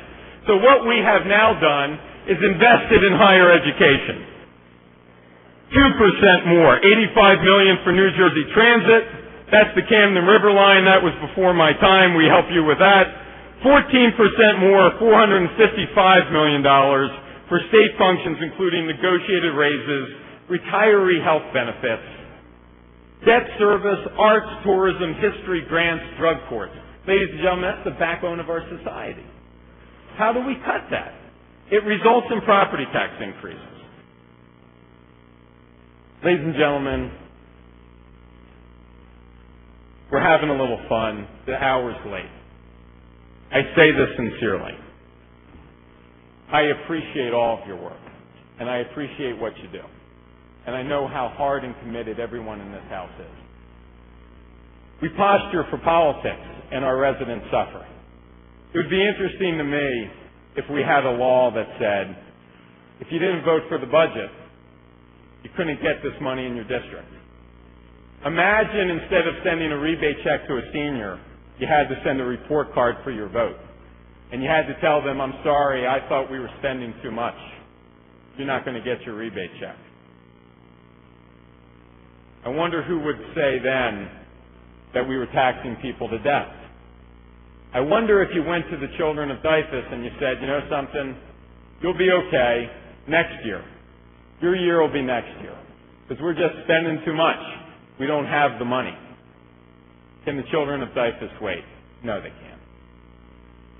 Can the people that have been crying out for property taxes wait another year, or should we invest another $2 billion? Ladies and gentlemen, I could go on. My point has been made. I believe in what we're doing. I ask you, I implore you to vote for this budget and send the message. We believe in the people of this state. We believe in its future, and the time is now to give them the relief they need. Thank you very much.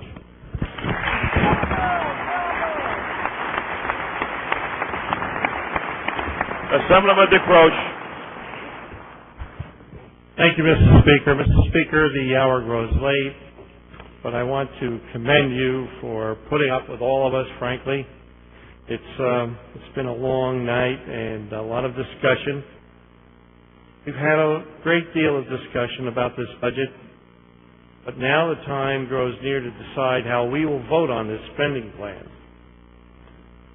The fact is, in any state budget, there are many good things. And there is funding for education, there's funding for roads and school lunch programs, for programs to benefit seniors, and programs to improve our communities. There's money for law enforcement, homeland security, and there's funding to keep governments operating for the people of this state. When deciding whether to support a budget, I think you must determine your own satisfaction as to whether or not the budget as a whole, is fiscally responsible. And as legislators, Mr. Speaker, we have an obligation to produce a budget that addresses essential needs on a priority basis, but doesn't overburden our taxpayers or put future generations in debt for current services or programs from which they will never benefit. It is a delicate balancing act, and there are many factors we must consider before reaching a decision. It's a budget Is the budget balanced with current revenues? No, it is not, and it is shocking and appalling. Does it provide relief for taxpayers, or does it add to their burden? It probably does, and it is shocking and appalling. Does the budget spend more than is necessary? And how is that spending prioritized? These are questions each of us need to answer. I've carefully considered the pros and cons of the budget before us, and I fear the negatives outweigh the positives, and it is shocking and appalling. I do not believe this budget is truly balanced. Moreover, I do not believe that this budget provides meaningful relief to taxpayers. The truth is, Mr. Speaker, this budget will add to the tax burden of most residents. It will force property taxes to rise even higher, and that is shocking and appalling.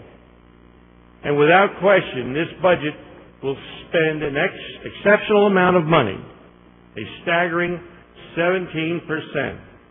$4 billion spending increase in this budget cannot really be justified. We are being asked to approve a budget that in a single year will increase spending by an amount that exceeds the total spent in the entire state of New Jersey and its budget in 1980.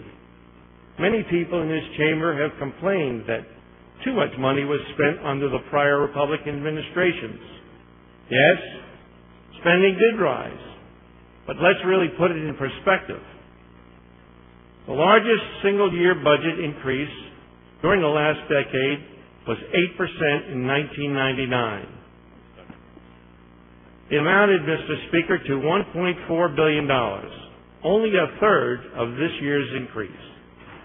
And the primary reason why spending increased under the Whitman and DeFrancesco administrations was to provide record amounts of state aid to local school districts in the cities as well as the suburbs, to keep property taxes from spiraling out of control as they have these last 2 years.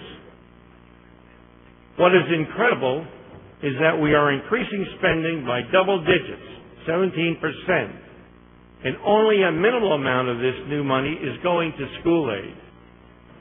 Mr. Speaker, I find it ironic that this administration has only seen fit to increase state education aid by 3% in most districts, while increasing its own spending by 17%. So next year, yet again, property taxes will continue to shoot up, and all this budget promises is an enhanced rebate check to pay for the new taxes.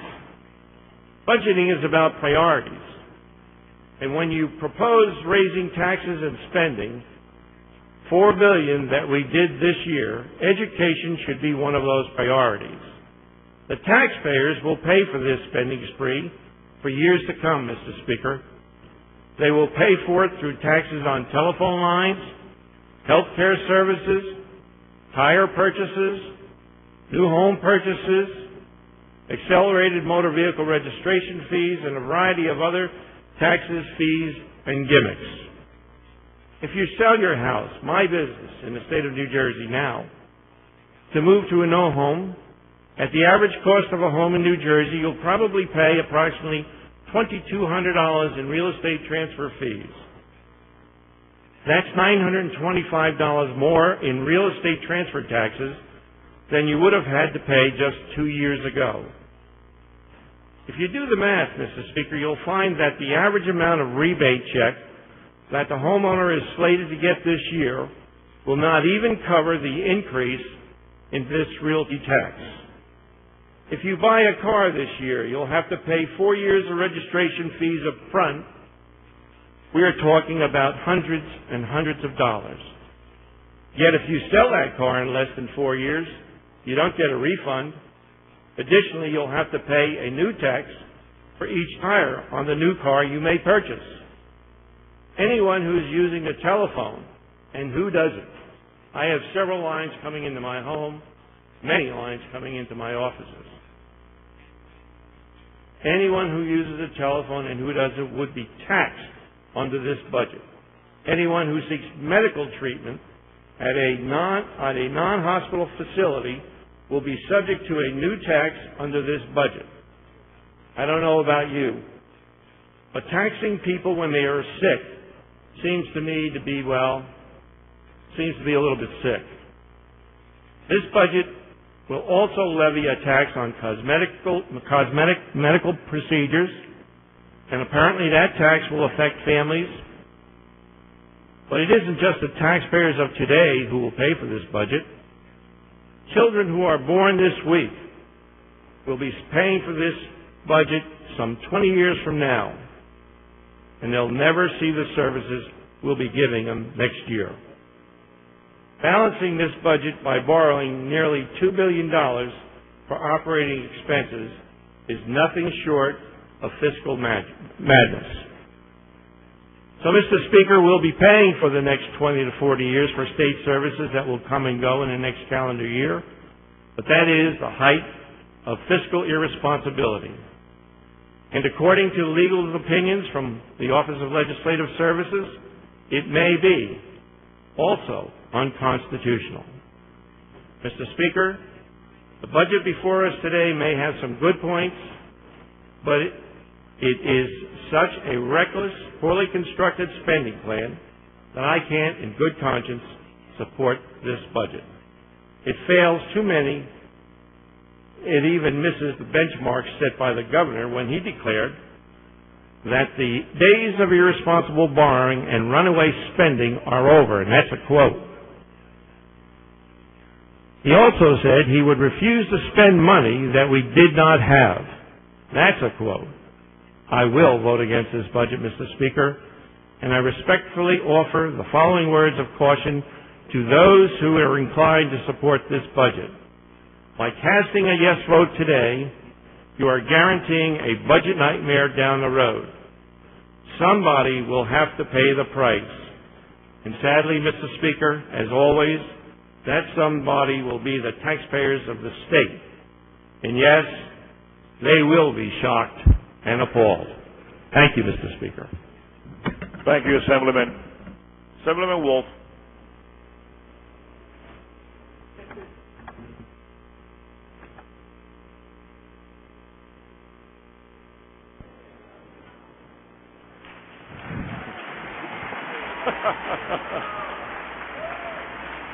Assemblyman Malone.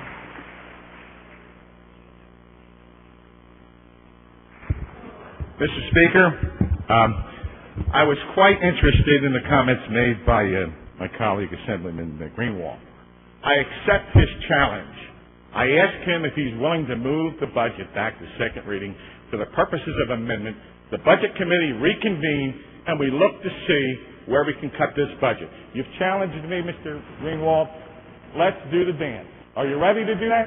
You know, Mr. Speaker, we've been at this for 5 months, and now we're into our 13th hour. They had every moment they had. So, all right, members, the epitome of a day late and a dollar short. Mr. Speaker, he offered the challenge. Okay. We had this budget document as of one day to review this budget document. Mr. Greenwald made a very passionate speech 2 times talking about what we can and can't do. We have a week between now and the end of this month. I accept his challenge to move this budget back to second reading for the purposes of amendment so that we can show him where we can cut this budget. Does he accept that challenge?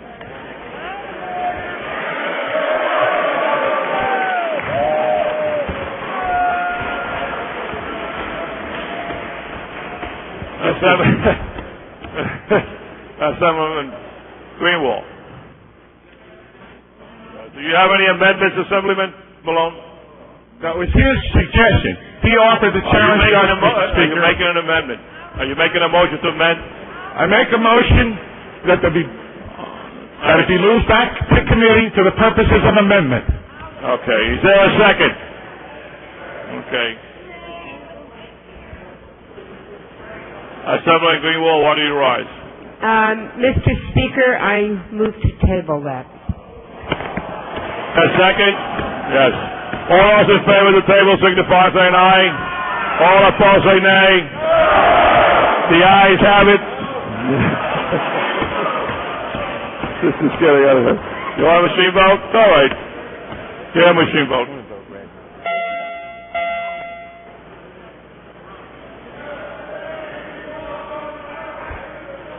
All right, members, it's late. All right, close the machine, Madam Clerk. Motion to table carries. All right. Assemblyman Dancer. Thank you, Mr. Speaker. On the bill, we've heard a lot of figures here tonight, and with respect to the budget figures, they remind me of a bikini. What they reveal is suggestive, but what they conceal is vital. Thank you, Mr. Speaker. Assemblyman, I would have never thought you would have made that correlation. Not you. Assemblyman Di Gaetano.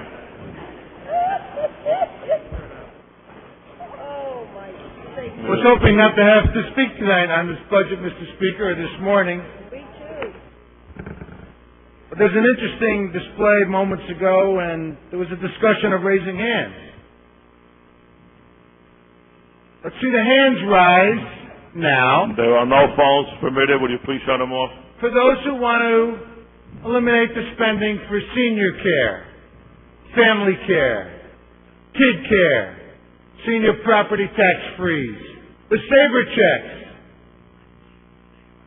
Every one of those items was included in the budgets that were talked about. And the last one that was called a fiscal fraud, the wasteful, irresponsible spending. You heard about living within our means, not spending money we don't have, reducing the state's dependency on bond indebtedness. We should put sugar on the words as they come out of our mouth, because sometimes they might have to go back in. Mr. Speaker, 3 times under Republican-controlled legislature, the budgets were actually passed with lower dollar amounts than the prior year's budget. Not one time in this administration have you found the occasion to do it. The Supreme Court didn't just wake up this year and decide to order more spending for schools. The legislature didn't decide just this year to put more money into education, municipal aid, property tax relief. How many hands went up to do away with the school facilities construction program? Anybody up for that one? Mr. Speaker, there was a budget 2.5 years ago termed a fiscal fraud. That budget is $5 billion less than this budget. There weren't any programs cut out of that budget. The wasteful, irresponsible spending that was talked about in that budget hasn't been cut. It's been increased. $5 billion. What's this one? If that's a fraud, fraud plus $5 billion? With everything in the budgets that were passed under Republican control, were in these budgets. Were they wasteful and irresponsible? Mr. Greenwald, my colleague, is right. There are a lot of good add-ons in this budget. But it doesn't take a whole lot of courage to say we're going to tax a minority of this population to generate more money for these programs. That's not courage. What did the people who use cell phones do to warrant more taxes? People who use electricity for their homes warrant. What did they do to warrant more taxes? The people who had the audacity to try to look better were actually making cosmetic surgery sound like it's something bad. They should pay 6% more. We tax the people making $500,000 a year. We tax them 50% more on their tax rate. Why? What did they do wrong? We took back some of the money the federal government gave them. We took back all of the money the federal government gave to those on the death tax. What did they do wrong? What burden do they place on society? Mr. Speaker, it's not time for theatrics. It's not time for hand raising. We in this legislature raise our hands by pressing either the green light or red light. I know how this vote's going to go. After 15 years, I think I've figured it out. All we have to do, though, Mr. Speaker, is when we leave here, we have to answer to the people who put us here, in individual districts and in general. We have to tell them whether or not we're being proper stewards of their money, being responsible with the budgets of the state of New Jersey.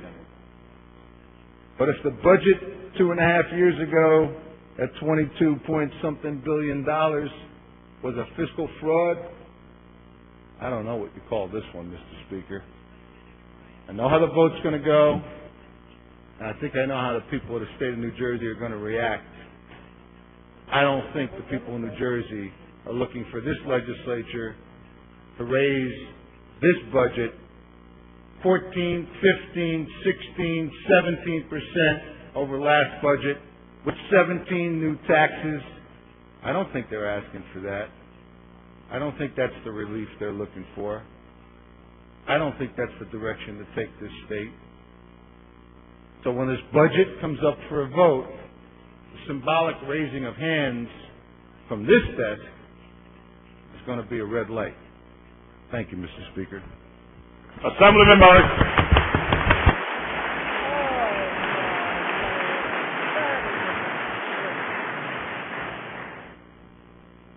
On the bill, Mr. Speaker. On the bill, Assemblyman. Mr. Speaker, my friend Assemblyman Greenwald has given us an animated performance, sure to win him an Academy Award nomination. But he says he hasn't heard even one suggestion for a cut. Well, let me give him his one suggestion that he requests. Kill the Christmas tree slush fund and save hundreds of millions of dollars for the people of New Jersey. That is my little suggestion.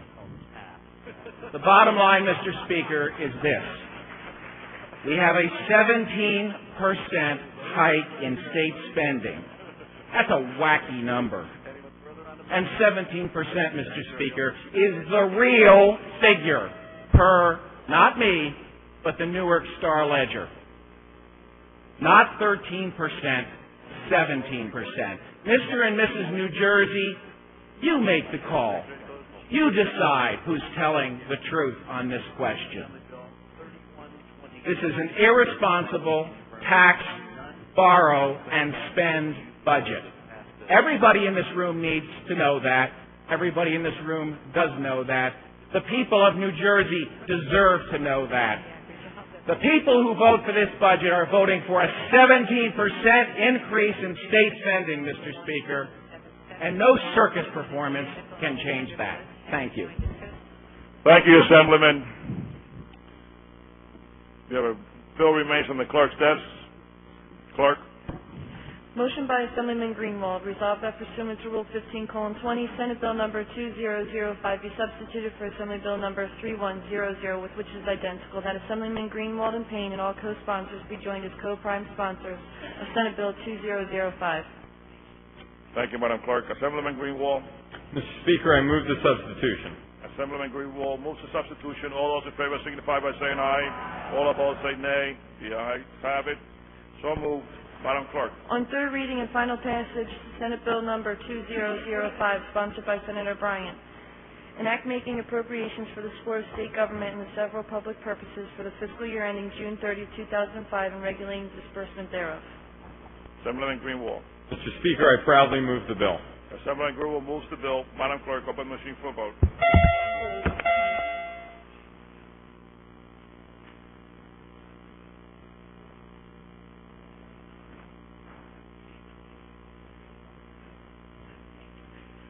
All recorded who wish to be recorded.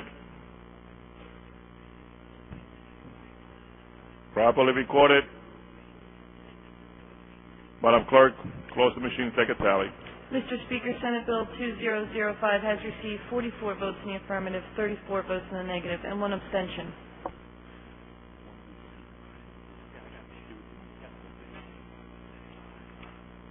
Senate Bill 2005, having received 44 votes in the affirmative, 34 votes in the negative, and 1 abstention, I declare the bill passed. Let the bill take the usual course of passed bills. Bill on the clerk's desk.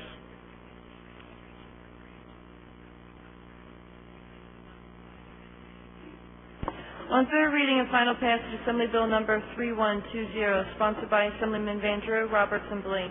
Transfers administration of certain casino taxes to the Casino Control Commission, provides for phased elimination of casino complementary tax. Assemblyman Van Drew. Mr. Speaker, I move the bill. Assemblyman Drew moves the bill. Madam Clerk, open the machine for a vote.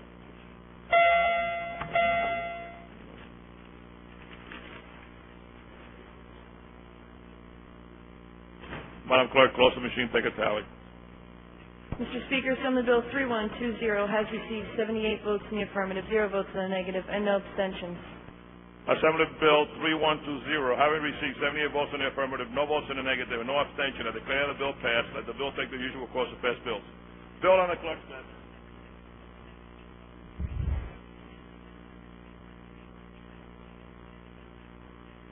On third reading and final passage, Assembly Bill Number 3121, sponsored by Assemblyman Van Drew, Roberts, and Blaine, extends certain casino tax obligation to 50 years, gives CRDA general bonding authority, authorizes CRDA to bond for certain purposes, extends incentive program, and adds 5 districts under CRDA Urban Revitalization Act, expands CRDA board. Assemblyman Van Drew. Mr. Speaker, I move the bill. Assemblyman Van Drew moves the bill. Madam Clerk, open the machine for a vote.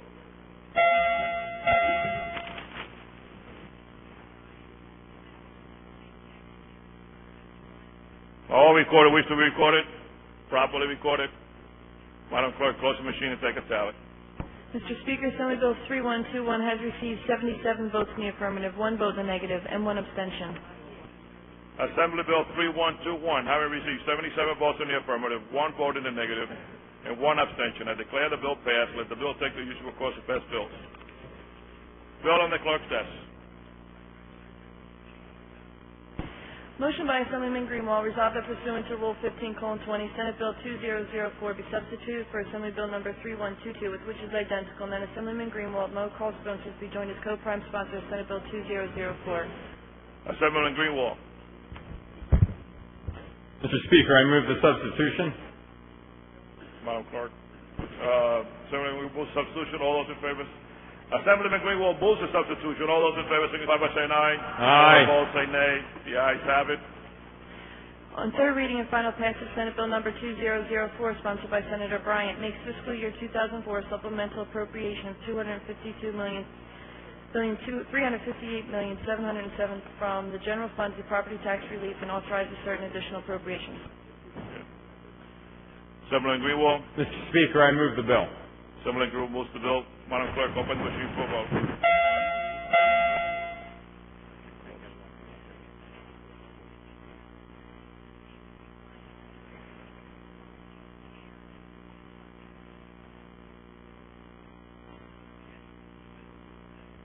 All recorded who wish to be recorded, properly recorded. Madam Clerk, close the machine, take a tally. Mr. Speaker, Senate Bill 2004 has received 47 votes in the affirmative, 31 votes in the negative, and 0 abstentions. Thank you, Madam Clerk. Assembly Bill 2004. Harry received 47 votes in the affirmative, 31 votes in the negative, and no abstention. I declare the bill passed. Let the bill take the usual course of passed bills. Members, I want to thank you for your hard work, and I want to wish you a good summer, a healthy summer, and hit it straight, and I'll see you in September. Thank you very much.